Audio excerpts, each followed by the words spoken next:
بيبدأ المسلسل في يوم 21 يونيو 2019 وبنشوف شخص اسمه ميشيل وهو في المخزن بتاعه وبدون مقدمات بيشنق نفسه، لكنه بيسيب جواب مكتوب عليه يفتح في 4 نوفمبر الساعة 10:13 دقيقة. بس يا صديقي بنجري بعد الحادثة دي بفترة شوية حلوة كده وبنوصل ليوم 4 نوفمبر وبنشوف وقتها يوناس ابن ميشيل بيصحى مخضوض كده فجأة بسبب كابوس مزعج حلم بيه. عامة لما بيصحى بيفضل يدور على أمه هان في البيت وهو بيعرفها إن الكهرباء قطعت كالعادة، لكننا بنشوف إن هان حاليا مع واحد اسمه أورليش وده يبقى ظابط من المدينة. بنعرف كمان إن أورليش على علاقة محرمة والعياذ بالله مع هان من ورا الكل، لأن بمجرد ما بيعرفوا إن يوناس صحي بينزل أورليش من البيت عن طريق المواسير وبيفضل يجري. بس سيبك من أورليش دلوقتي ونركز مع يوناس، لأنه بياخد عجلته عادي جدا وبيخرج من البيت وبيفضل يلف في المدينة. وفي سكته بيشوف منشور عن شاب من المدينة متغيب اسمه إريك، وخليك فاكر إريك ده كويس جدا جدا جدا. عامة بعد ما بيشوف يوناس المنشور ده بيروح يقابل الدكتور النفسي بتاعه، وبنعرف من كلامهم ان يوناس من شهرين بالظبط من وقت ما ابوه انتحر وهو من وقتها تعبان نفسيا جدا وبيشوف دايما احلام مزعجه بشكل مش طبيعي. لكننا بنعرف برضه من كلام يوناس ان ابوه ما سابش رساله ولا اي حاجه، بس طبعا احنا كنا شفنا من البدايه انه ساب جواب قبل ما يموت، وبالتالي بنفهم كده ان الجواب ده ما وصلش ليوناس. طب ثانيه واحده، هو الجواب فين بالظبط؟ احب اقول لك يا صديقي ان الجواب عند ام ميشيل واللي هي يعني جده يوناس. اما بقى أورليش فبياخد بعضه وبيروح على البيت. عامة لما بيوصل البيت بيقابل مراته وعياله الثلاثه. الزباله متجوز ومعاه طفل اسمه ميكيل واخوه ماجنس واختهم الثالثه مارسا، وعايزك برضه تفضل فاكرهم كلهم عشان هنحتاجهم كلهم بعدين. لكن عامة في الوقت ده بيجهزوا لكل نفسهم لان اول يوم دراسه وكلهم رايحين النهارده على المدرسه.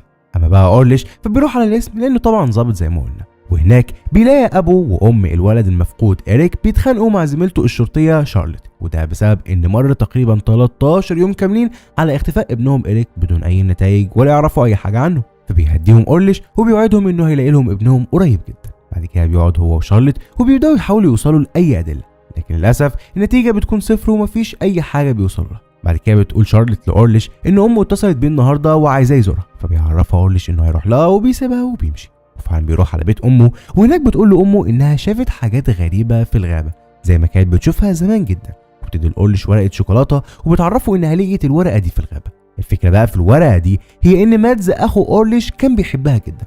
طيب هو مين مادز ده؟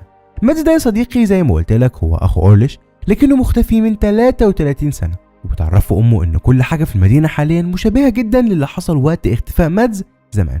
وبنعرف كده ان اختفاء مادز كان في وقت كان كله غموض كبير، وحاليا ام أورليش حاسه ان اللي حصل مع مادز هو اللي حصل مع إريك المختفي.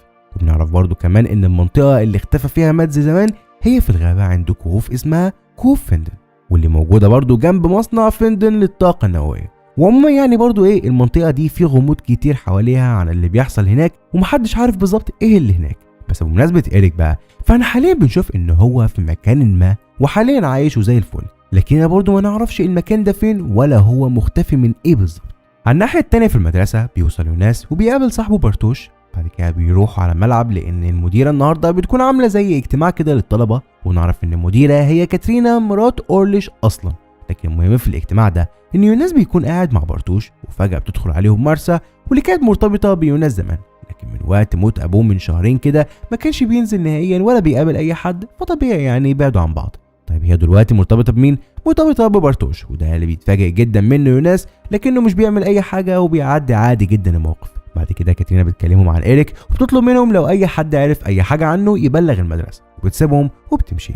بعد كده بيروحوا بارتوش ويوناس وبيحضروا الحصص عادي جدا، وهناك بيقول بارتوش ليوناس تعرف في حاله ان إريك اتخطف مثلا وما هربش بمزاجه هنلاقيه مخبي المخدرات بتاعته اللي كان بيبيعها عند كهوف فندن، فايه رايك نروح نجيبها من هناك؟ فبيوافق يوناس. بعد كده بيخرجوا وبيعرضوا الموضوع ده على ماجنس ومارسا، فبيوافقوا هما كمان يروحوا معاهم في الليل لهناك. وفي الليل بيتجمعوا هما الاربعه، لكنهم بيلاقوا ماجنس الغبي جاي وجايب معاه اخوه الصغير ميكيل، لان دلوقتي المفروض ان في زي اجتماع كده لاولياء الامور، فطبعا يعني مفيش اي حد ميكيل الصغير ده يقعد معاه غير اخوه، فاضطر يجيبه. طبعا الكل بيتضايق من وجود ميكيل، لكن ما باليد حيله فبيخلوا معاهم وبياخدوا بعضيهم وبيروحوا لعند الكهوف. وهناك مش بيلاقوا المخدرات بتاعت إريك، لكنهم بيلاقوا فرانزيسكا زميلتهم بالمدرسه ووصلت قبلهم والمخدرات معاها، فبيضربها بارتوش وبياخد منها الكيس بتاع المخدرات. لكنهم في الوقت ده يا صديقي بيسمعوا اصوات غريبه جايه من الكهوف، وبيلاقوا كمان ان الكشافات اللي معاهم عماله تنور وتطفي وتتكسر بدون اي سبب حرفيا، فطبعا بيخافوا جدا وبيطلعوا يجروا. وبيكون يوناس حاليا بيجري مع ميكيل، لكنه فجأة بيتكعبل وهوب بيلاقي ان ميكيل اختفى فجأة. وفوق كل ده بقى بيسمع حد بينده باسمه، فبيبص عليه فبيلاقيه ابوه ميشيل، فاكيد طبعا بيخاف جدا وبيجري من المكان. في المدرسة بيشوف ان وسط اجتماع اولياء الامور بيدخل عليهم العجوز هيجل، وده عجوز كده من دار المسنين اللي موجودة في المدينة. الغريبة بقى ان هيجل ده بيفضل يقول لهم ان اللي حصل زمان هيحصل دلوقتي.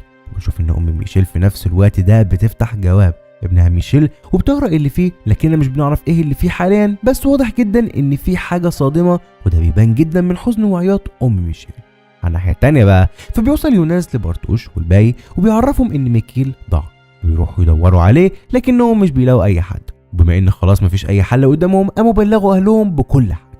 بعد شويه بيجوا الاهل فعلا وبيطمنوا على الكل، وبتيجي الشرطه كمان، والكل بيفضلوا يدوروا على ميكيل، لكنهم برضه مش بيوصلوا لاي حاجه. وبنشوف ان شارلوت تبقى مرات الدكتور النفسي، وده بنعرفه لان بيتصل بيها حاليا وبيسالها عن اللي حصل، وبيبان عليه الرعب بشكل مش مفهوم وكانه يعرف حاجه، لكن عامه يعني مش بيقول اي حاجه شارلوت وبيقفل معاها. بعد شويه بيلاقوا الكل جثه طفل، فطبعا بيبلغوا اورليش عشان يجي يشوف الطفل ده، فبيجي زي المجنون، لكنه لما بيشوف الجثه بيعرف شارلوت انها مش جثه ابنه.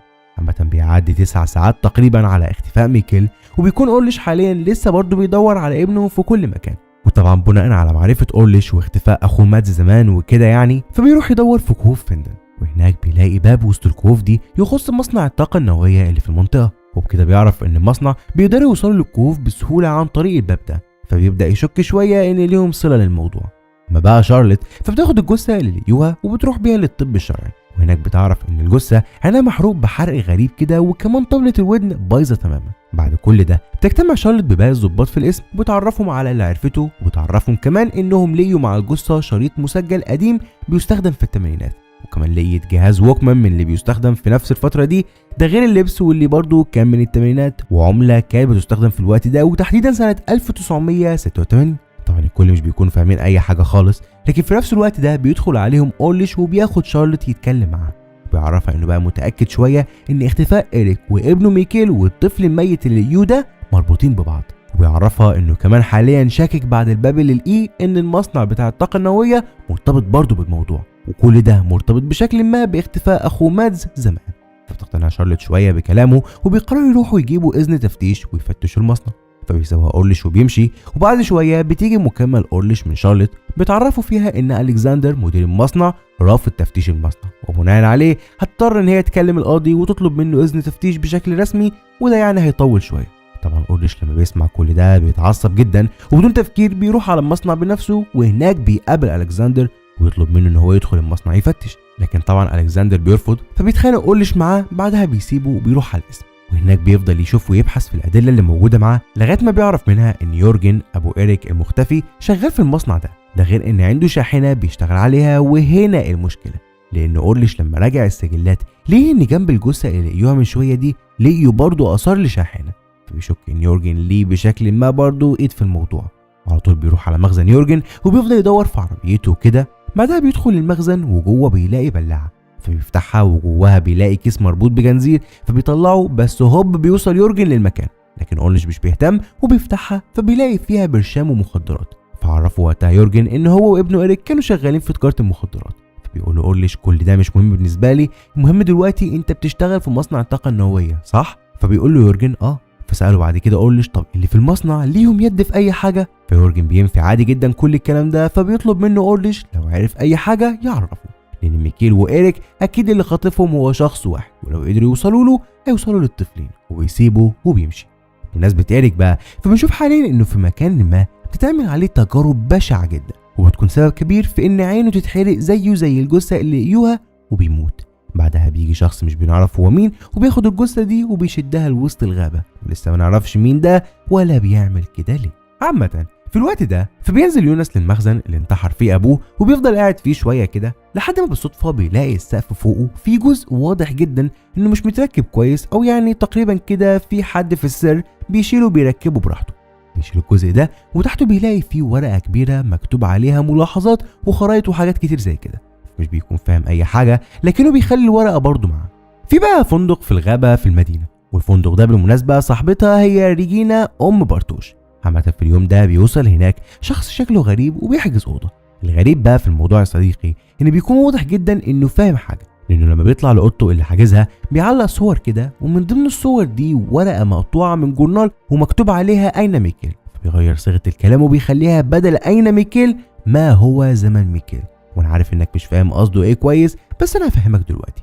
لو رحنا دلوقتي نشوف هو فين ميكيل حاليا، فنلاقيه حاليا فعلا في الكوف عادي خالص. بعدها بيخرج منها وبيفضل ماشي لحد ما بيوصل لبيته، وهناك بيخبط على الباب، فبيلاقي شخص غريب كده سنه صغير طلع له وبيسأل ميكيل انت مين؟ فبيقول له ميكيل انت اللي مين؟ ده بيتي. فبيقول له الشاب ده بيتك ازاي؟ انا اقولش وده بيتي، انت بتعمل ايه هنا؟ وفي نفس الوقت ده بتوصل بنت صديقه لاولش اسمها كاترينا، فبيمشي اولش الغريب ده معاها ويا دار ما دخلك شر. ميكيل طبعا في اللحظه دي بيكون هيتخوت ومش فاهم مين دول، وهل دول ابوه وامه وهم صغيرين ولا ايه بالظبط، مش فاهم اي حاجه. واحب اقول لك يعني انه مش بيفضل كده كتير، لان بعد شويه بيبص على الارض فبيلاقي جورنال اليوم مكتوب عليه تاريخ 5 نوفمبر 1986. يعني ايه بقى كل ده؟ ده معناه يا صديقي ان ميكيل بشكل او باخر لما دخل الكهف خرج منه، ولكن في زمن تاني خالص. وده احنا ما نعرفش ازاي بالظبط، بس فكره بقى انه انتقل لزمن تاني دي ترجعنا للشخص الغريب اللي غير صيغه السؤال لما هو زمن ميكيل. بمعنى تاني الشخص ده واضح جدا انه عارف كويس ايه اللي بيحصل مع ميكيل. في المجمل يعني اكيد هنفهم كل حاجه، بس دلوقتي خلينا مع ميكيل في الزمن اللي هو دخل فيه ده اللي هو 1986. لان ميكيل يا صديقي في الاول وفي الاخر فهو طفل، فرغم كل الادله اللي بتثبت انه في زمن تاني غير زمنه الا انه ما كانش مصدق، وده يعني طبيعي جدا. فبيدخل بيت اولش او اللي هو بيته في المستقبل وبيدور على امه، لكنه طبعا مش بيلاقيها، بل بيلاقي جدته اللي هي ام اولش، ولكن طبعا كانت شابه في الوقت ده. المهم ان جدته الطبيعي مش بتعرفه، وبتفضل تقول له تعرف حاجه عن مادز ابني او شفته؟ وده يا صديقي لان مادز كان لسه في الوقت ده مختفي من فتره قريبه جدا. المهم ان ميكيل بيخاف جدا منها وبيسيبها وبيجري.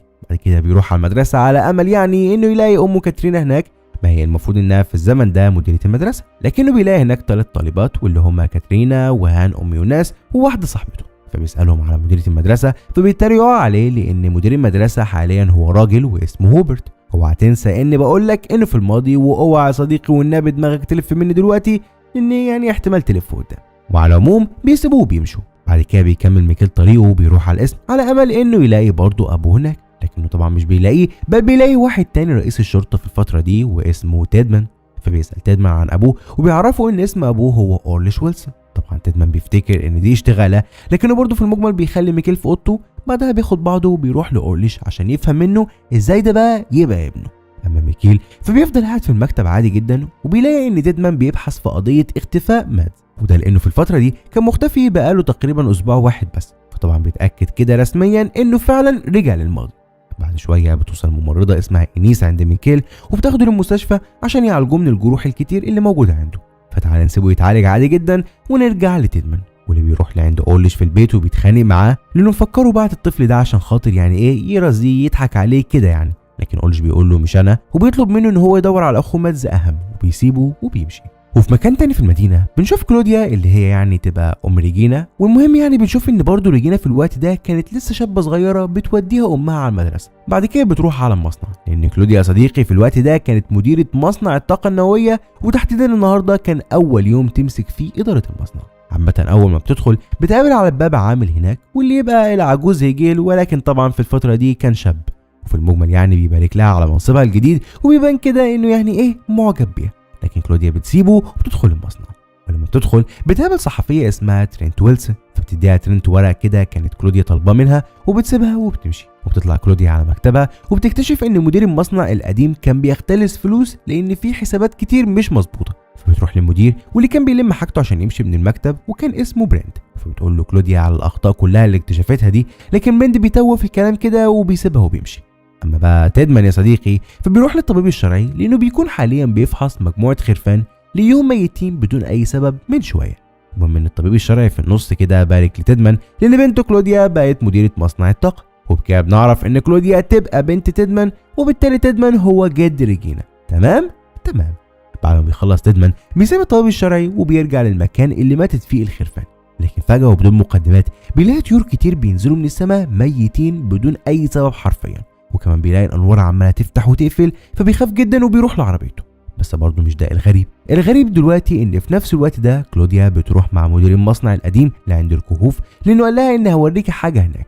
بتروح معاه هناك وفعلا بتنزل لكوف وبتفضل ماشيه شويه لحد ما بتلاقي الطريق مقفول ببراميل كتير مكتوب عليها خطر.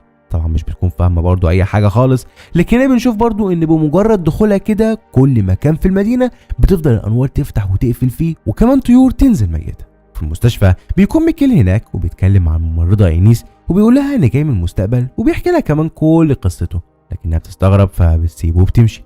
وهنا بتبدا الانوار تفتح وتقفل برضه في المستشفى، فبيفتكر ميكيل ان ده اللي حصل معاه قبل كده لما دخل في الكهف ووصل بعد كده للزمن ده، فبياخد بعضه بيجري ناحيه الكهوف من تاني يمكن يرجع لزمنه. وفعلا بيدخل جوه الكهف، بس قبل ما نروح اي حته عاوز بس اكد عليك على حاجه، وهو ان كده خلاص احنا عرفنا ان اينيس عرفت من ميكيل عن موضوع السفر عبر الزمن، وبالتالي اكيد الجواب اللي معاها بتاع ميشيل في المستقبل يخص نفس الموضوع. تمام. اما لو بصينا على تشارلوت بين الماضي وحاليا بنشوف ان تشارلوت زمان وقت الحادثه دي في 1986 كانت لقيت الطيور الميته، صح؟ فلو طلعنا دلوقتي للمستقبل هنلاقي حاليا تشارلوت الكبيره برضه لقيت نفس الطيور الميته دي بتقع في المدينه. سيبك من كل ده وتعالى نرجع عادي جدا لنفس الوقت اللي موجود فيه ميكيل، لانه بياخد بعضه وبيفضل ماشي في الكهف لحد ما بيتكعبل وبيقع في مكان تاني ورجله المره دي بتتصاب. والفكره هنا هو اننا لو رجعنا للمستقبل عند اولش الكبير هنلاقيه بيفتكر كل الاحداث القديمه دي وبيشوف ان الحل في الكهوف، فبياخد معاه حديده وبيروح للكهوف وبيفضل ماشي فيها لحد ما بيوصل للباب بتاع الشركه وبيبدا يحاول يفتحه بالحديده. وقتها في الماضي عند ميكيل وهو في الكهف بيسمع صوت فتح الباب ده، فبيفضل يصرخ ويطلب المساعده، ووقتها اولش بيسمعه على فكره لكنه مش بيلاقيه في اي حته في الكهف، طبعا لان ده في زمن وده في زمن تاني، لكن الصوت بس هو اللي وصل بشكل او باخر. تعالوا دلوقتي بقى نسيبهم خالص ونخلينا في الحاضر بتاعنا اللي هو سنة 2019، لأن بنعرف إن شارلوت والدكتور النفسي بتاع يوناس اللي اسمه بيتر متجوزين زي ما قلنا قبل كده، صح؟ لكن اللي ما كناش نعرفه هو إنهم مخلفين بنتين، وهما الطفلة آلي واللي هي يعني من الصم والبكم، وأختها الكبيرة فرانسيسكا. وصدقني يا صديقي العلاقات الأسرية دي مهمة جدا ولازم تركز معايا فيها، مين ابن مين ومين جد مين والكلام ده كله عشان احتمال نحتاجه قدام. عامة في الوقت ده بيخرج بيتر لوحده عشان يزور ابوه في دار المسنين، وفعلا بيروح على هناك وبنكتشف ان ابو بيتر هو العجوز هيجل. عامة بيتر بيطلب منه ما يخرجش من الدار تاني لوحده، لان زي ما احنا شفنا قبل كده فهو فعلا خرج لوحده قبل كده، لكن هيجل بيفضل يخرف كده ويقول لازم اخرج عشان امنعه. طبعا بيتر بيساله تمنع مين وهتمنعه من ايه، لكن هيجل مش بيرد عليه. اما بقى شارلوت فبتاخد آلي توصلها للمدرسه، لكن في السكه بتقف عند الكاميرا من كاميرات الرادار وبتاخد منها الكارت اللي بيكون محفوظ عليه العربيات المره دي، والعلم يعني الكاميرا دي جنب مكان الكوف والغابات جدا، وهنعرف هتعمل ايه بيها قدام. لكنها دلوقتي بتوصل آلي وبتسيبها وبتروح على دكتوره بيطريه وبتخليها تكشف عن الطيور الميته اللي قلت لك قبل كده انها لقيتها بتقع من السماء ميته.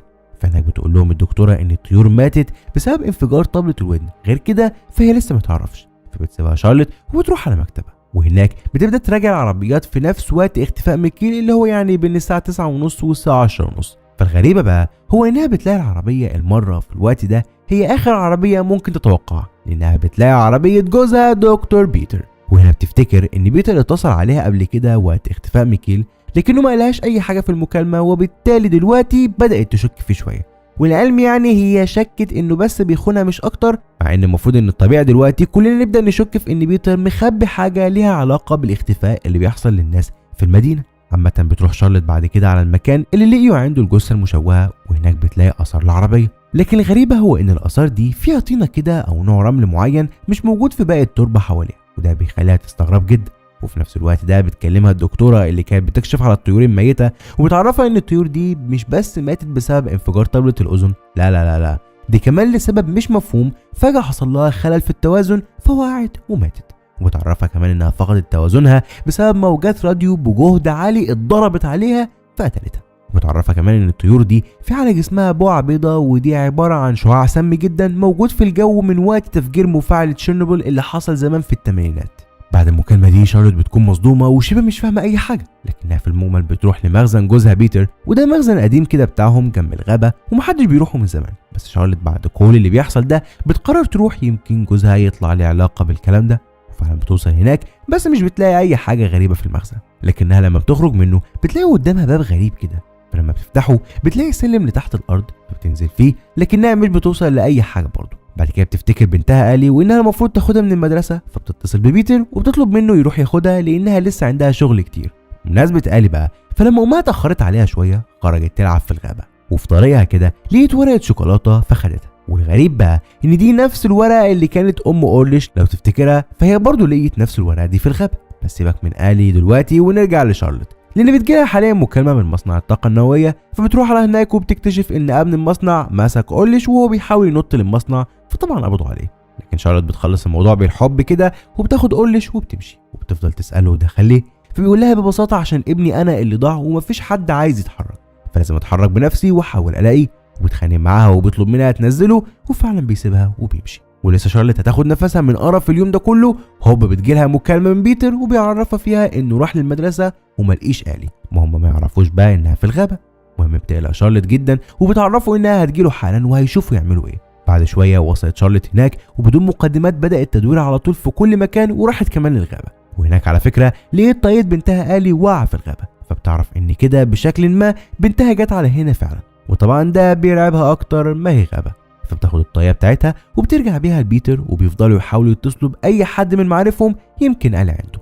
لكنهم بعد شويه الحمد لله بيلاقوا الي داخله عليهم وبتكون بخير وزي الفل.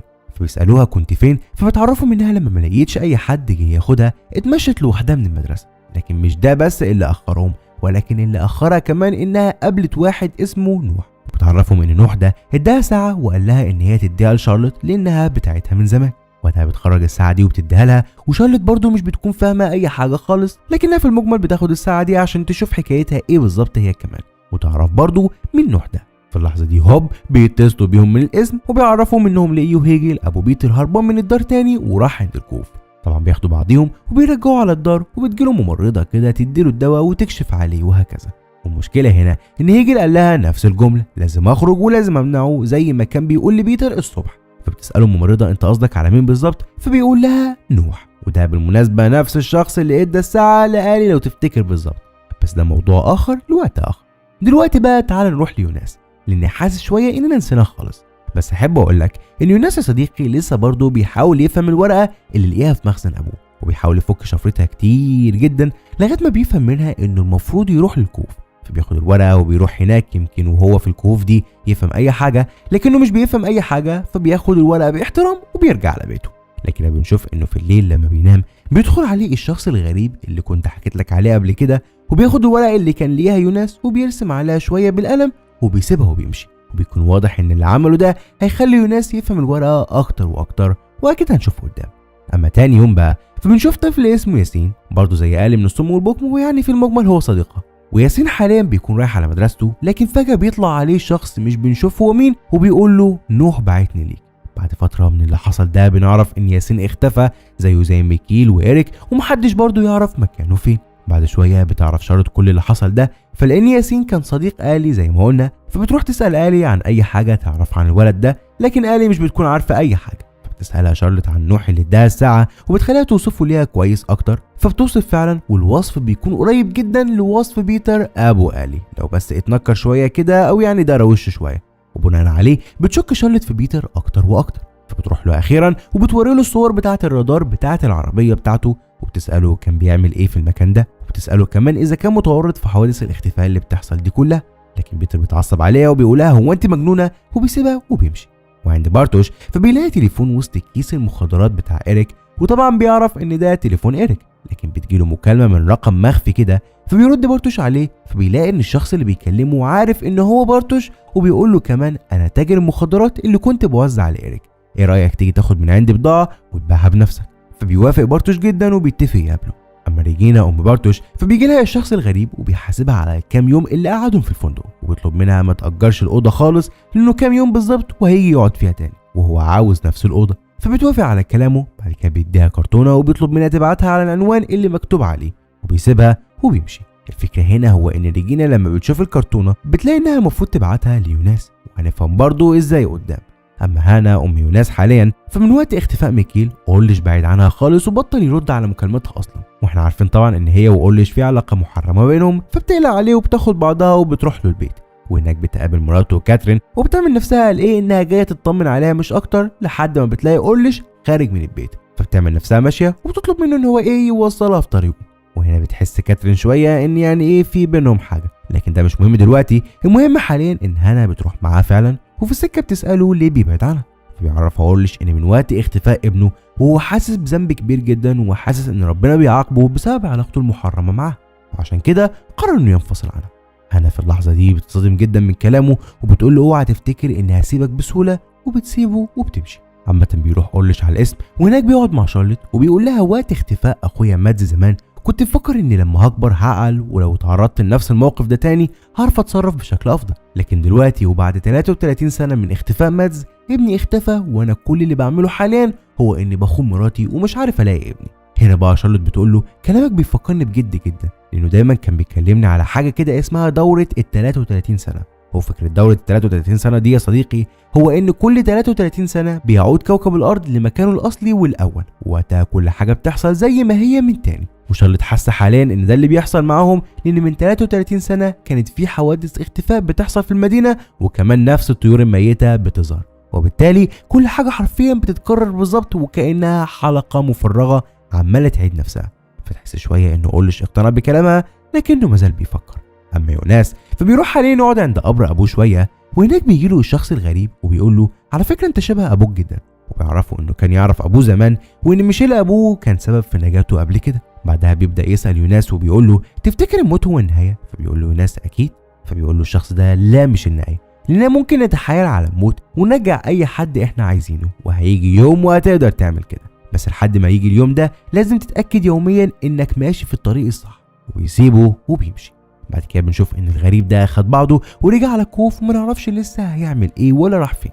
اما يوناس فبيروح لمارسا واللي كانت حاليا بتعمل مسرحيه في المدرسه، فبعد المسرحيه دي بيقعد معاها وبيعرفها انه لما بعد عنها زمان بعد موت ابوه فده كان غصب عنه لانه كان في المصحه النفسيه مش لانه سابها. فبتتعاطف مع مارسا وبتعرف انها كانت غلطانه وبيرجعوا لبعض وبتنسى بارتوش خالص. وبمناسبه بارتوش صح، فهو بيروح يقابل تاجر المخدرات واللي بيطلع قسيس كده اسمه نوح، وهو عارف ان ده نفس الاسم اللي قالت عليه قبل كده آلي، لكن خليك فاكر شكله كويس وقدام هوضح لك حاجه. اما نوح بيركب بارتوش معاه وغالبا بيتفقوا سوا، لكننا مش بنشوف كل الكلام ده. وفي المجمل يعني بعد شويه نوح بينزل بارتوش عادي خالص وبيسيبه وبيمشي.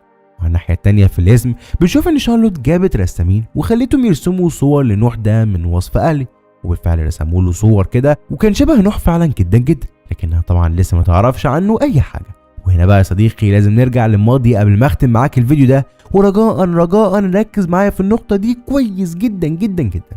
اخر مره كنا شفنا فيها ميكيل كان لما هرب من المستشفى وراح على الكهوف وحاول يوصل لابوه اورليش، صح كده؟ هو بقى بعد ما رجع من الكهوف دي وطبعا ما وصلش لحاجه ولا اتغير الزمن معاه ولا اي حاجه، اما اخد بعضه وراح على المستشفى لانه اتصاب تاني. وهناك الممرضه اينيس اللي في المستشفى اللي زي ما قلنا ان هي ام ميشيل في المستقبل كانت بتحب ميكيل جدا وبتحاول توصل لاهله، لكنها ما عرفتش تعمل كده، فجابت له قصه كده اسمه نوح يقعد معاه ويحاول يفهم منه ايه اللي حصل. نوح ده هو نوح بتاعنا اللي في المستقبل، وبكده بنعرف انه كان موجود في الماضي وحاليا في المستقبل بنفس شكله. فبكده بنعرف انه هو بيقدر يسافر بالزمن بشكل ما، وهنعرف عنه اكتر في الاجزاء الجايه. لكن المهم انه بيقعد حاليا يتكلم مع ميكيل ومش بيوصل لاي حاجه برضه، لان ميكيل بيفضل يقول له انا جاي من المستقبل انا جاي من المستقبل، فطبعا بيسيبه وبيمشي. بعد كده بتيجي لانز مديرة المستشفى وبتعرف اينيس ان ميكيل هيعيش في الملجأ لان ملوش حاليا اهل ومش هينفع يفضل عايش في المستشفى. فبتزعل اينيس جدا لانها اتعلقت بيه، وبالتالي فكرت دلوقتي ان هي ايه تاخده تربيه، ما هي حاليا ما عندهاش عيال. بس سيبك من النقطه دي دلوقتي وخلينا في الماضي زي ما احنا. لكن حاليا مع هانا الطفله واللي بالصدفه بتشوف اورليش وكاترين مع بعض، وهي كانت بتحب اورليش على فكره قبل كده من وهم صغيرين، وبالتالي بتتعصب جدا وبتروح تقابل رئيس الشرطه وبتكذب عليه وبتقول له على فكره اورليش كان بيغتصب كاترينا، فهوب بيتقبض عليه. بعد ما خلاص شافت هانا غليلها خلاص بتروح على المستشفى مع ابوها عادي جدا لانه كان شغال اصلا هناك بينقل حاجات وبضاعه وكده للمستشفى. فهناك سابها ابوها شويه عادي جدا، لكنها بالصدفه شافت ميكيل وراحت قعدت معاه وفضلوا يلعبوا وزي ما تقول كده اعجبوا ببعض. وبناء على كل ده يا صديقي عايز اقول لك في الاخر ان ميكيل هو ميشيل. طبعا عارف ان دماغك لفت دلوقتي، بس هنرجع ليوناس دلوقتي في 2019 وهتفهم كل حاجه، لان يوناس بيوصل له الطرد اللي بعته الراجل الغريب لو تفتكر. يوناس بقى ليه في الطرد ده لمبه كده وليها يد، بمجرد ما بيلمسها بتنور وبمجرد ما بيلمسها تاني تطفي وهكذا. وبيلاقي كمان في الطرد ده جهاز كده شبه الافوميتر، لكن دلوقتي مش دول المهمين. المهم انه اخيرا بيلاقي جواب ابو ميشيل واللي كان مع اينيس جدته لو تفتكر، ومكتوب عليه لا يفتح قبل 4 نوفمبر الساعه 10 و13 دقيقه. طبعا يوناس مش بيكون فاهم اي حاجه، بس في المجمل بيفتح الجواب بيلاقيه رساله من ابوه ليه، وبيقول له ابوه في الرساله دي لما تفتحها كل حاجه هتكون انتهت، بس لازم افهمك كل حاجه. انا ميكيل، وفي يوم 4 نوفمبر اختفيت وسافرت بالزمن غصب عني، وعشت في سنه 1986، وبعد مده عشت مع إينيس وخلتني ابنها، واسمي بدل ما كان ميكيل بقى ميشيل، وحبيت بعد فتره هنا واتجوزتها. لكن من تاريخ 4 نوفمبر كل حاجه هتختفي عندك، وهيختفي ميكيل الطفل وميشيل الراجل. وده طبعا لان التاريخ ده يا صديقي حصلت فيه حادثه اختفاء ميكيل، وبما ان ميكيل هو ميشيل فهو عارف كل ده اصلا. وبكده بنعرف ان ميكيل لما رجع للماضي اتبنته إينيس فعلا، وبقى ابنها وكبر وحب هنا كمان واتجوزها وخلف منها يوناس، اللي حاليا بيحب مارسا بنت اورليش اللي يعتبر اصلا جد يوناس، وميشيل تعتبر برضو عمة يوناس. ونفس الكلام بالنسبة لكاترين على فكرة، لانها حاليا تعتبر جدة يوناس، ما هي ام مايكل اللي هو ميشيل ابو يوناس. وانا عارف يا صديقي والله ان كل اللي قلته ده ممكن يكون مش مفهوم، لكن عشان خاطر تفهم كلامي اكتر ممكن تعادي الدقيقة اللي فاتت دي مرتين 3 وهتفهم الكلام كويس جدا جدا، وتحس ان الدنيا معاك زي الفل. المهم ان بعد اللخبطه دي كلها والسر الكبير ده بينتهي الجزء الاول من الموسم الاول، وانا عارف ان لسه في اسئله كتير ما تجاوبش عليها، زي مين مثلا الغريب ده ومين نوح بالظبط، لكن اكيد هنجاوب على كل ده في الاجزاء اللي جايه. بس كده، سلام. اخر حاجه احنا شفناها في الجزء اللي فات وهو ان يوناس هو الشخص الغريب اللي ما كناش عارفين هو مين، لكنه يبقى نسخه يوناس الكبيره من المستقبل. وشفنا كمان ان يوناس الكبير حاول قفل البوابه اللي بتنقل للماضي بحيث محدش تاني ينتقل للماضي، ولكن بسبب اللي عمله ده بينتقل يوناس الشاب من الثمانينات للمستقبل، وما كناش عارفين اتنقل لسنه كام بالظبط. وكمان نسخه هيجل للطفل اتنقلت من الخمسينات للثمانينات، وعرفنا ان كلوديا العجوزه ليها يد في كل ده، لكن لسه ما نعرفش ليها يد ازاي بالظبط او بتعمل ايه. تمام. بيبدأ الموسم الجديد في يوم 21 يونيو 1921، وبنشوف شخص جسمه مرسوم عليه وشوم ومعاه شاب صغير وبيحفروا سوا في كهوف فندل. وبعد شوية من الحفر بيخرجوا يرتاحوا، والشاب بيسأل الراجل أبو وشوم ده وبيقول له آدم بيقول عليك مش مؤمن، هل ده حقيقي؟ فبيقول له الراجل ما تصدقش أي حاجة يقولها لك آدم، بس بما إنك قلت كده يبقى هو بعتك تقتلني، عموما قم بمهمتك وأنا هكون سعيد يا نوح. ففعلا الشاب نوح ده بيقتله، وبنعرف إن دي نسخة نوح الشاب في سنة 1921. ازاي بقى نوح لحد دلوقتي شكله مش عجوز؟ ما نعرفش، واللي قتل الراجل ده ومين آدم أصلا هنعرف قدام، لكن خليك فاكر إن الشاب ده هو نوح وعايش في 1921. عامة بننتقل بقى للوقت الحالي، وبنشوف نوح وهو كبير وبيطلع كتاب مكتوب عليه بداية الدورة الأخيرة 27 يونيو 2020، وهنفهم معنى الكلام ده إيه قدام. ولكن دلوقتي بنسافر للمستقبل سنة 2052 ونشوف يوناس، واللي طبعا اتنقل هناك نهاية الموسم الأول لو تفتكر. المهم إن يوناس بيكون لوحده وعايش في بيت، وبيصحى من النوم مفزوع بسبب كابوس مزعج جدا، وبسرعة بيلبس وبيخرج من البيت وبيروح للأوضة اللي فيها صور لكل الشخصيات من كل الأزمنة لو تفتكرها، برضه شفناها برضه في نهاية الموسم اللي فات. يعني الأوضة دي هي الغرفة بتاعت بيتر، ومن قبله أبوه هيجل لو تفتكر برضه. عامة وقتها بيكون مع يوناس شرايط فبيشغلها، وبيتقال في الشرايط كالآتي: أنا كلوديا واحدة من الناس قليلين جدا نجوا من نهاية العالم في 27 يونيو 2020، ومرت 3 شهور حاليا على نهاية العالم وتدمير مدينة فندل، ولسه ما نعرفش إيه السبب، لكني بحاول أرجع للماضي يمكن أعرف أنقذ حد. وبنعرف بكده يا صديقي إن في حاجة حصلت يوم 27 يونيو 2020 سببت نهاية العالم، وطبعا بكده فهمنا إيه معنى كلمة الدورة الأخيرة وهي نهاية العالم. وكده برضو بنفهم إن نوح عارف كل ده. عامة بعد ما بيسمع يوناس الشريط بيروح للمقابر، وهناك بنشوف مقابر لكل الناس، وبنشوف كل اللي ماتوا يوم 27 يونيو، وبيكون من ضمنهم مارسا اللي طبعا ماتت برضو مع الكل يوم 27 يونيو 2020.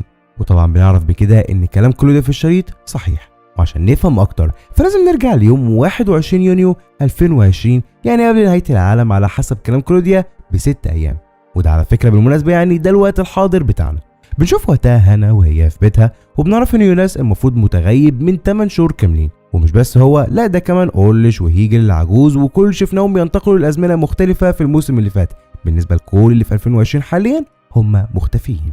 عامة هنا بعد اختفاء يوناس خلاص فقدت الامل في كل حاجه، وبتطلع المسدس تقتل نفسها، لكن بيدخل عليها فجاه يوناس الكبير فبتوقف اللي بتعمله وبتساله انت مين، فبيعرفها الحقيقه وان يوناس ابنها ولكن النسخه الكبيره من المستقبل، وبيثبت لها ده بحاجه كده محدش يعرفها غيرهم هما الاثنين، فطبعا بتصدقه وبتحضنه وهي بتعيط. وقتها بيفهمها يوناس ان يوناس الشاب في المستقبل لكنه مش عارف يرجع لان يوناس الكبير قفل المعبر زي ما شفنا. لكن يوناس دلوقتي بيعرفها انه ما قدرش يقفل المعبر ويدمره بشكل نهائي، بل يا دوبك اغلقه مش اكتر، وممكن يتفتح تاني عادي جدا بسهوله. فبتساله امال انت بتعمل ايه دلوقتي في الزمن ده؟ فبيعرفها انه جاي عشان ينهي الموضوع ده من اساسه ويقفل المعبر للابد، ولسه ما نعرفش هيعمل ده ازاي. فعشان كده بنروح دلوقتي لريجينا، واللي بنعرف انها مريضه الفتره دي والسرطان اتمكن منها لدرجه ان شعرها للاسف وقع، وبيكون بارتوش ابنها طبعا حزين جدا عليها. لكن في الوقت ده بتجيله رساله من مارسا، فبيخرج من البيت عشان يقابلها، وفعلا بيقابلها وبتكون مقابله جافه جدا لان الاتنين بيتخانقوا سوا بسبب ان بارتوش شايفها مش واقفه جنبه وامه مريضه. في نفس الوقت مارسا ابوها اورليش واخوها ميكيل مختفين، فطبعا بتكون شايفه ان هو كمان هو التاني مش واقف جنبها، وبيستقروا في النهايه انهم ينفصلوا وتسيبوا مارسا وبتمشي. بعد شويه بتوصل رساله لبارتوش من شخص مجهول مكتوب فيها النهارده بالليل، ولسه ما نعرفش ايه اللي هيعمله بارتوش بالظبط بالليل، لكن في حاجه لازم تكون فاكرها يا صديقي، وهي ان بارتوش بيشتغل لمصلحه نوح زي ما شفنا طبعا في نهايه الموسم اللي فات، وهنفهم برضه بيعملوا ايه بالظبط قدام. لكن دلوقتي في مجلس المدينه بيكونوا كل اهالي المدينه موجودين، وبيجي لهم ضابط كده اسمه كلاوسن وبيعرفهم انه من القوات الخاصه وجاي يبحث مع الشرطيه شارلوت عن الناس اللي اختفوا، لكن محدش بيهتم خالص، وبيفضلوا يقولوا ان محدش هيعرف يوصل لكل اللي اختفوا والا كانوا وصلوا من زمان. فبيحبط كلاونز وبينهي الاجتماع. وعند الكهوف فبتيجي كاترينا وهي مقرره ان هي تدخل تدور على ابنها ميكيل وجوزها اورليش، لان الاتنين طبعا اختفوا في الكهوف دي. المهم بتدخل للكهوف وبتفضل تدور على اي حاجه ممكن تساعدها، لكنها مش بتوصل لاي حاجه خالص. فسيبك منها بقى وتعالى نرجع ليوناس في 2052. بنعرف وقتها ان يوناس بقى جزء من العصابه اللي كانوا ليو في نهايه الجزء اللي فات لو تفتكر. والفكره هنا ان يوناس بيروح لهم وبيكونوا جماعه كده متخلفه وزعيمتهم بنت خرصه كده. المهم بقى ان البنت دي بتؤمر بقتل كام شخص كده لانهم دخلوا المنطقه الميته، ودي منطقه المصنع ايام زمان بالمناسبه، لكن الزعيمه الخرصه دي لسبب ما منع الكل يدخلوا لهناك بالذات، واللي بيدخل بيتقتل على طول زي الناس دول بالظبط، وهنفهم برضه طبعا ليه قدام. عامة بيشنقوا الناس دول، وبعد ما بيشنقوهم بتروح الزعيمه الخرصه ليوناس وبتقول له انت كنت فين؟ ما ينفعش تخرج بره حدود منطقتنا. بس يوناس مش بيهتم وبيقول لها كمان 6 ايام في زمني اهلي وكل اللي اعرفهم هيموتوا، لازم ارجع لزمني الحق الكارثه قبل ما تحصل. بيسيبهم وبيمشي عشان يحاول يرجع لزمنه. بس تعرف يا صديقي بنشوف ان الزعيمه دي مش متفاجئه من كلام ولا حاجه، لان باختصار الزعيمه دي هي آلي بنت شارلوت وبيتر، وهنعرف قدام برضو ازاي ده حصل وهي وصلت للزمن ده ازاي. بس اتقل معايا شويه وهتعرف كل حاجه. بنرجع مره تانية زماننا الطبيعي في 2020، وبنشوف وقتها الطفل آلي مع ابوها بيتر وهما في البدروم بتاع البيت وبيظبطوه. من ضمن الحاجات اللي في البدروم بتكون صوره لامها شارلوت وهي صغيره مع جدها. مين بقى جد شارلوت؟ بنفاجئ هنا ان جد شارلوت هو اتش، ايوه اتش اللي قبل كده كان بيصلح ليوناس الكبير جهاز قفل البوابه. وفي المجمل بيفضلوا يروقوا المكان لحد ما بتلاقي آلي صوره قديمه جدا وسط حاجات امها. الفكره هنا هي ان الصوره دي بيكون فيها نوح، وبتوري الصوره دي لبيتر وبتعرفوا ان ده نوح اللي اداها قبل كده ساعه تديها لامها زي ما شفنا في الاجزاء اللي فاتت. وبما ان الصوره قديمه بيتلخبط بيتر جدا وما بيكونش فاهم اي حاجه، عشان كده بيبعت رساله لشارلوت انه وصل لنوح اللي بتدور عليه. في اللحظه دي بتكون شارلوت مع كلاونز في القسم بيراجعوا كل القضايا وبيدرسوها، لكنها بتستاذن وبتمشي وبتروح تقابل بيتر واللي بيوريها الصوره وبيعرفها ان الصور دي كانت وسط كتاب من كتب جدها. فبتمسك الصوره وبتبص على التاريخ بتلاقيه 8 يناير 1921. فبيسالها بيتر مين الناس دول وايه علاقتهم بجدها، لكن شارلوت ما بتكونش عارفه اي حاجه هي كمان، وبتعلق الصوره دي جنب صور تحقيقاتها عشان تدرسها اكتر واكتر.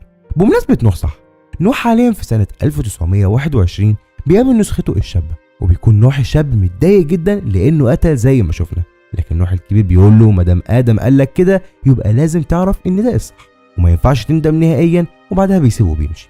بعدها بيروح نوح الكبير وبيقابل ادم واللي بيكون راجل عجوز ووشه مشوه جدا ولسه ما نعرفش مين ده وايه حكايته بالظبط. والمهم ان ادم بيقول له بلغت بارتوش بكل حاجه؟ فبيقول له اه، وبيعرفه كمان ان النهايه هتكون بعد 6 ايام بالظبط زي ما اتفقوا. فبيطمن ادم وبيسيبه وبيمشي. بعد كده بيرجع نوح لسنه 2020 وبيقابل بارتوش على باب الكهف. بعدها بياخدوا وبيدخلوا الكهف وما نعرفش هيعملوا ايه. بما اننا لسه في سنه 2020 فتعالى نبص كده على ماجنوس واللي بيكون حاليا قاعد مع فرانزيسكا لانه بقى بيحبها طبعا زي ما شفنا من الاجزاء اللي فاتت. المهم ان فرانزيسكا بتجيلها مكالمه في الوقت ده فبتمشي، لكن ماجنوس بيمشي وراها من غير ما تعرف، وبيلاقيها راحت عند القطر وسابت جواب هناك في صندوق كده دفناه هناك. وبعد شويه بتيجي بنت كده مش مهم نعرف عنها اي حاجه غير انها بس بائعه هوا. المهم ان البنت دي بتاخد الجواب وبتسيب جواب تاني وبتمشي. فبيمشي ماجنوس وراها وبيدخل وراها المقطوره بتاعتها، لكنه مش بيقول لها اي حاجه وبيسيبها وبيمشي بعد ما بيعرف انها بائعه هوا. وفي المجمل ماجنوس بيرجع على البيت، فبيلاقي اخته مارسا في اوضه امهم كاترينا، وبتكون مارسا بتدور في حاجات امها وبتعرف ماجنوس ان الحاجات دي كلها ملفات قضايا تخص الكهف. بنعرف من كلامهم كمان ان كاترينا من يوم اختفاء اورليش بتدخل الكهف كل يوم تقريبا تدور على باب معين قرت عنه قبل كده في تحقيقات اورليش. الباب ده يا صديقي بيكون باب المعبر، واللي قفله الناس بالمناسبه لو انت فاكر برضه، فعشان كده طبعا مش موجود، وكاترينا مهما تدور مش هتلاقيه. مثلا ماجنوس بعد ما بيخلص مع اخته بيروح لفرانزيسكا وبيعرفها انه كان بيراقبها، عارف انها حاليا بتاخد فلوس من بيعات هوا، وبكده اكيد هي شغاله لصالحها.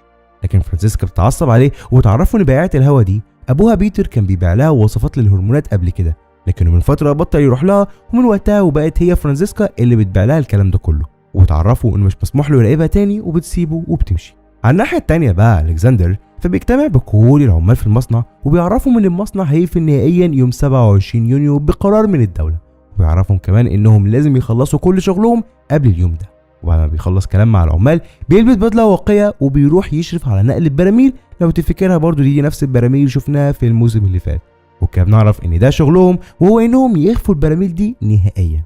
عند البنت اللي في المقطوره فبيخرج من عندها الضابط فيلر لو تفتكروا برضو، وبياخد منها مفتاح مقطوره كده، بتكون المقطوره دي هي اللي الكسندر حط فيها البراميل، لان اصلا فيلر شغال معاها زي ما شفنا قبل كده.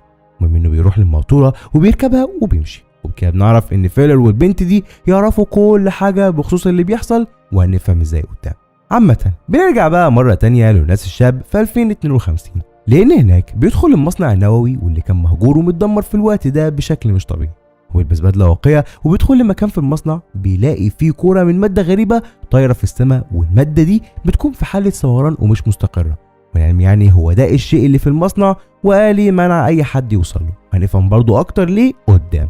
والعلم برضو الماده دي هي الماده اللي كان بيحاول الكسندر يخلص منها قبل قفل المصنع.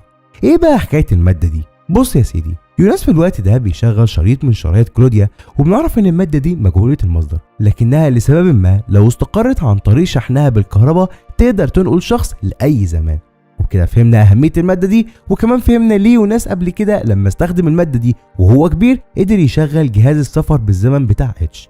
المهم ان يوناس حاليا بيشحن الماده بطاقه كهربائيه بحيث يقدر يستخدمها ويرجع لزمنه في 2020 وينقذ الكل من نهايه العالم. لكن المشكله انه لما شحن الماده استقرت لفتره بسيطه جدا، بعدين رجعت لحاله ثوران تاني، وللاسف بتفشل محاوله يوناس. لكنه مع البحث بيكتشف ان اللي حصل ده كان بسبب ان الوقود اللي بيشحن بيه جهاز الكهرباء خلص. بيروح لدبابه بتاعه العصابه في المكان وبيسرق منهم بنزين كتير وبيهرب، وهنرجع له مره تانيه. بس دلوقتي لازم نرجع ليوم 22 يونيو 1987. بنشوف وقتها ميكيل واللي بيكون عايش مع اينس حزين جدا النهارده، وحزين النهارده بالذات لان النهارده بالذات هو يوم عيد ميلاد امه الحقيقيه كاترينا. فبتهديه اينس شويه، بعدها بيروح المدرسه وبنشوف ان برضه هناك الكل بيتنمروا عليه ومش سعيد نهائيا. لكن يا صديقي بما اننا حاليا برضه في 1987 فبالمره بقى نبص على كلوديا، واللي طبعا كانت مديره مصنع الطاقه وقتها زي ما احنا عارفين. المهم كلوديا بتروح شغلها النهارده، واول ما بتوصل بتقابلها المساعده بتاعتها وبتعرفها ان في واحده مستنياها في المكتب. فلما بتدخلها كلوديا بتلاقي قدامها نفسها كلوديا ولكن العجوزه بتاعت المستقبل. المهم ان كلوديا العجوزه في الوقت ده بتعرف كلوديا بتاعت الماضي ان هي بس من المستقبل، بتفهم كلوديا ان ده بيحصل بسبب الكهف اللي في المصنع والباب اللي هناك واللي كلهم بالمناسبه ليهم علاقه ببعض. بتفهمها كلوديا العجوزه الموضوع كله من طقطق لسلام عليكم، وبنعرف ان دي اول مره اصلا كلوديا كانت تعرف بيها السفر بالزمن. عامة كلوديا العجوزة بتطلب حاجة كده منها هنعرفها قدام. في المجمل بنسيبهم وبنطير لسنة 2020. هناك بيروح يوناس الكبير لأمه وهو معاه آلة الزمن، ويعرفها إن الآلة دي بتخليها يا إما تسافر 33 سنة للماضي أو 33 سنة للمستقبل، وبيعرفها إنه هيسافر بيها للماضي في الثمانينات عشان يوريها حقيقة أبوه.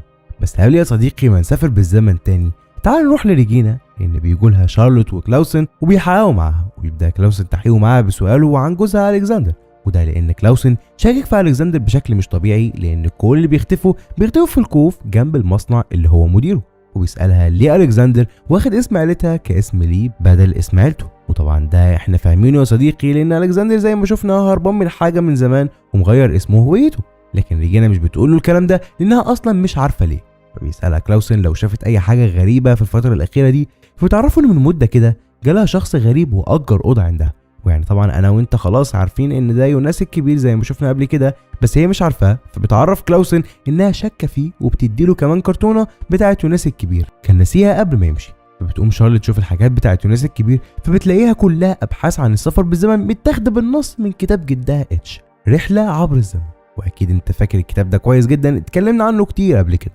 ومن ان شارلوت مع القواضي وبحثها كتير وكل الكلام ده، بتفهم ان موضوع السفر بالزمن ده حقيقي، وان جدها اتش كان عارف كل ده. فبسرعه بتقول لكلاونس لازم امشي عشان هاخد بنتي من تمرين السباحه، وبتمشي من المكان بسرعه. وبتتصل ببيتر وبتقول له على كل اللي حصل، وفي النهايه بتقول له جدي لو كان عارف السفر بالزمن فاكيد كان عارف مين ابويا وامي الحقيقيين، ليه عمره ما قال لي كده.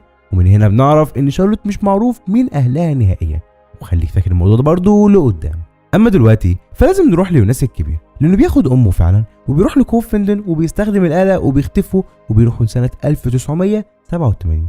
وفي نفس الوقت ده على فكره في 1987 بتكون كلوديا العجوزه مع كلوديا بتاعه الماضي في الكهف. والمهم يعني بتدي كلوديا العجوزه لنسختها الاصغر ورق، وبتقول لها خليه معاكي، قريب جدا هتفهمي كل حاجه، ممكن وقتها كمان تلحقي ريجينا من الموت. ريجينا بنتك في خطر ونهايتها قربت جدا. بتخلص كلامها وهوب بتشغل الاله وبتختفي كلوديا العجوزه، ولسه ما نعرفش راحت فين.